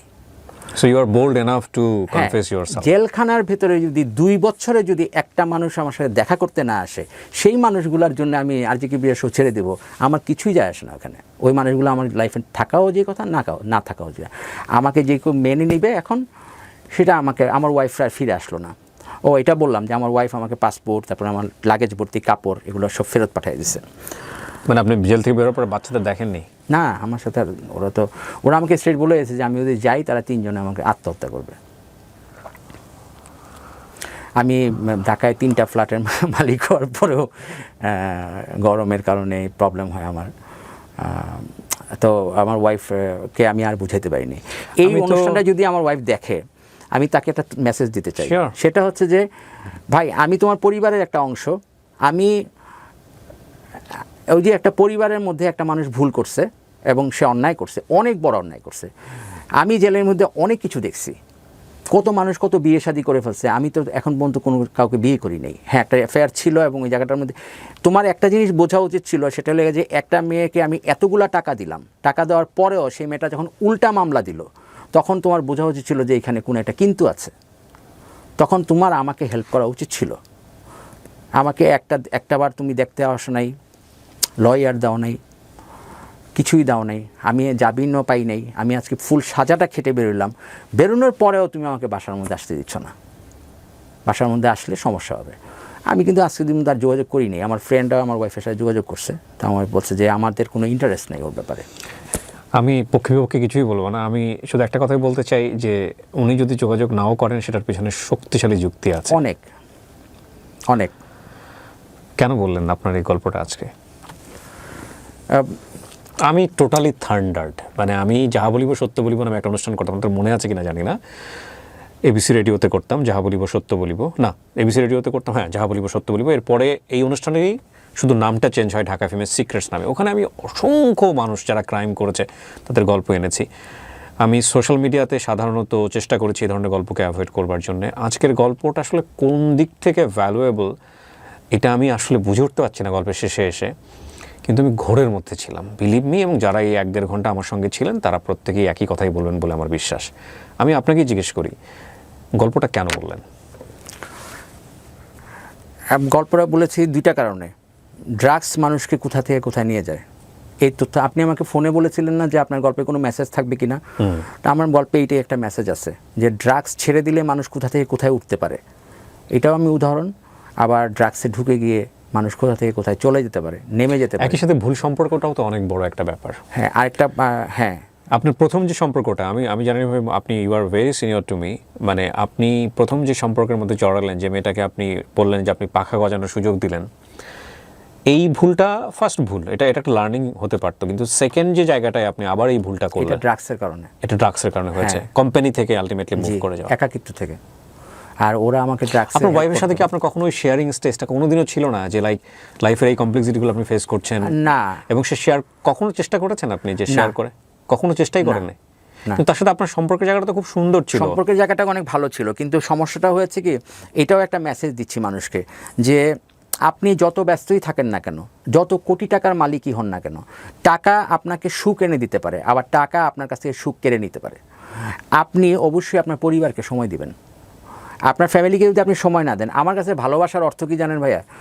মেয়েকে প্রতি বছর বছর আইফোনের মডেল চেঞ্জ করে দেওয়া, মেয়ের জন্মদিনে দেশের বাইরে থেকে তাকে শুভেচ্ছা জানানোর জন্য 7 তলা একটা কেক দেওয়া, হ্যাঁ, অনলাইনের মাধ্যমে। তো এটা তো অ্যাকচুয়ালি ভালোবাসা হতে পারে না। আমার মেয়ের সাথে আমার বন্ডিং নাই কেন, আমার ওয়াইফের সাথে আমার বন্ডিং নাই কেন, তারা এত হার্ড লাইনে কেন গেল? এটার পেছনে তো আমি দায়ী। কারণ হচ্ছে যে আমি আমার মেয়ের বন্ডিংটাকে টাকা দিয়ে বিচার করছি, আমার ওয়াইফকে আমি সময় দিইনি। ওরা যখন বাইরে ঘুরতে যেত তখন তারা নিজেরা শপিং করতো, আমি বসে বসে কম্পিউটারে কাজ করতাম। আপনি যতই ব্যস্ত হন না কেন, আমি জানাতে চাই যে আপনি অবশ্যই, যদি আপনার পরিবার থাকে তাহলে আপনি পরিবারকে অবশ্যই সময় দিবেন। আপনি যদি শত কাজের ব্যস্ততার মাঝখানেও যদি 1 ঘন্টা যদি আপনার পরিবারকে সময় না দেন, তাহলে আপনাদের অবস্থা আজকে আমার মতো হবে। 2 বছর একটা হাজব্যান্ড জেলে ছিল, তাকে তার ওয়াইফ বাচ্চারা ছুটাইতে আসে নাই, কেন আসে নাই? হ্যাঁ, আমার অনেক বাজে জিনিস ছিল, কিন্তু বাজে জিনিসগুলোর চেয়ে তো বেশি ছিল হচ্ছে সময় না দেওয়া। আমি যদি সময় দিতাম তাহলে কিন্তু আমার বন্ডিংটা গড়ে উঠতো, যার কারণে শেয়ার করার মতো কোনো ওয়ে ছিল না। আর কি শেয়ার করব? এইসব জিনিস শেয়ার করা যায় ওয়াইফের সাথে? যে থাইল্যান্ডে আমি একটা মেয়ে নিয়ে গেছি, যাওয়ার পরে ওখানে গিয়ে আমি হার্ট অ্যাটাক করছি, ওখানে একটা মেয়ে ছিল, ওই মেয়েটা আমাকে ফালাইয়া চলে আসছে, এটা শেয়ার করা যায়? আমি গল্পটা বললাম এই জন্য যে কারণ আমার কেন জানি মানুষ মৃত্যুর আগে মনে হয় কি, মানুষ মৃত্যুর আগে নাকি টের পায় যে সে মারা যাবে। এগুলো আমার ধর্মীয় দৃষ্টিকোণ থেকে। আমি কিন্তু খুব কোরআন হাদিস 2 বছরে খুব ভালো পড়ছি জেলে থাকা অবস্থায়। আমার বই পড়ে সময় যেত, বিশেষ করে ধর্মীয় বইগুলো। আমি হুজুরের কাছে তওবা করেছি যে আমি আর কখনো এই ধরনের কোনো রিলেশনশিপের সাথে জড়িত হব না। যদি কখনো কোনো প্রয়োজন হয় তাহলে আমি একটা বিয়ে করব, বাট আমি কোনো অন্য রিলেশনশিপে যাব না। এবং এটা আমি আজকে দিন পর্যন্ত রক্ষা করে আসতেছি। আশা করি মৃত্যুর এখন থাকবো। আমার ধারণা আমি বাঁচবো না, এই জন্যই আমি শেয়ার করি। না ধ্রুব ভাই, আমি এই জায়গাটায় আপনাকে আপনার জুনিয়র ছোট ভাই হিসেবে একটা কথা বলতে পারি। আমরা সবাই কম বেশি ভুলে পড়া মানুষ। আপনি স্বীকার করেছেন অকপটে, সেই গার্ডস আপনার আছে।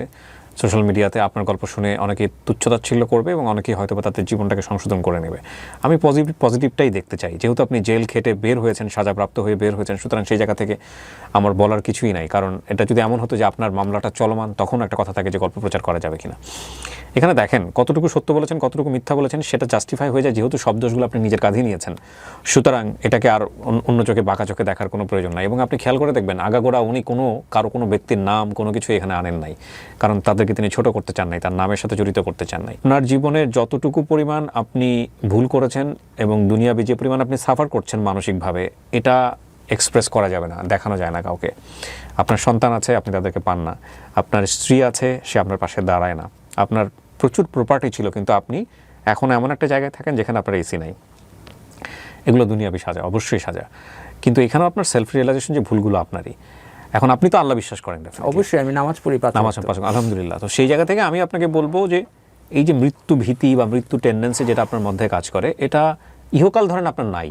আমরা এখনো জানি না আল্লাহ আপনার জীবনে আগামীতে কি রাখছেন, কারণ আল্লাহ সেই ব্যক্তিকে অনেক বেশি পছন্দ করেন যে ভুল করবে, অপরাধ করবে এবং তার কাছে বারবার ক্ষমা চাইবে। জি। এবং আল্লাহ বলেছে যে সে যদি ক্ষমা চায় নেক মনে, তার জীবনের সমস্ত ভুল অপরাধ আমি সে ক্ষমা এক করে সময় ক্ষমা করে ওটাকে সওয়াবে পরিণত করে দেবে। জি। এটা আল্লাহর ওয়াদা। জি। এবং তিনি এত ক্ষমাশীল যে এমনও হাদিস আছে যে ক্ষমা করার জন্য শুধু প্রস্তুতি নিয়েছে, জি। ওই অবস্থায় মারা গেছে, তাকে আল্লাহ জান্নাত দিয়ে দিয়েছে। জি। তো ব্যাপারটা হচ্ছে যে আপনার মধ্যে যদি রিয়ালাইজেশন চলে আসছে, তো আলহামদুলিল্লাহ, এটা একটা বিশাল ব্যাপার। আর দ্বিতীয়ত যেটা, সেটা হচ্ছে যে এই রিয়ালাইজেশনের জায়গাটা থেকে আপনি যদি আরেকটা ভুল করেন যেটা আখেরাতের ভুল হয়ে যাবে, তাহলে যাই সুইসাইডের কথা বলেন বা যেটাই বলেন, এগুলো হচ্ছে যে পরকালটাকেও শেষ করে দেয়, জি, জি, যেটা আমাদের ধর্মে একদম সম্পূর্ণরূপে নিষিদ্ধ। জি। সো আপনি আপনার জীবনের শেষ দিন পর্যন্ত চেষ্টা করতে থাকেন, তাওয়াক্কুল করতে থাকেন যে ফাইন, আপনাকে আল্লাহ যতটুকু যেভাবে দিয়েছে এতটুকু হচ্ছে হলো পাপ শোধনের সময়। হ্যাঁ, জি। দেখুন, আমি আপনাকে কি পরামর্শ দেব, আপনার সামনে আমিও বসা একজন পাপী মানুষ। পৃথিবীর কোনো মানুষ বলতে পারবে না যে আমি নিখাদ মানুষ। আপনার গল্পটা আপনি সৎসাহস নিয়ে বলেছেন, আমার গল্প আমি বলতে পারবো না, যারা দেখছে তারা তাদের গল্প বলতে পারবে না, কিন্তু এই গল্পগুলো কখনো কখনো মানুষকে কিওর হওয়ার সুযোগ দেয়। জি। এবং আপনার এই গল্পের আগাগোড়াই যারা আপনার সঙ্গে জড়িত তাদেরকে আমরা দেখলাম সবাই পজিটিভ এবং নিরপরাধ মানুষ হিসেবেই, কিন্তু আপনাকে যে দুটো জিনিস ভয়ঙ্করভাবে একটা লার্নিং দিয়ে গেল এবং পাশাপাশি আমাদেরকে, সেটা হচ্ছে 1 বোতল ফেন্সিডিল শক করে আপনি কবিতা আবৃত্তি করতেন, আপনি বলছেন সংস্কৃত মনা মানুষ ছিলেন, সেইটা আপনার জীবনটাকে ওই বোতলের মধ্যেই আটকে ফেলেছে আমি মনে করি। একটা অসাধারণ গল্প, প্রিয় দর্শক এবং শ্রোতা, অনেকদিন পর লাইফে। বাংলাদেশে আন্ডারগ্রাউন্ড অনেকগুলো মেয়েদের গ্রুপ আছে, হ্যাঁ, এগুলো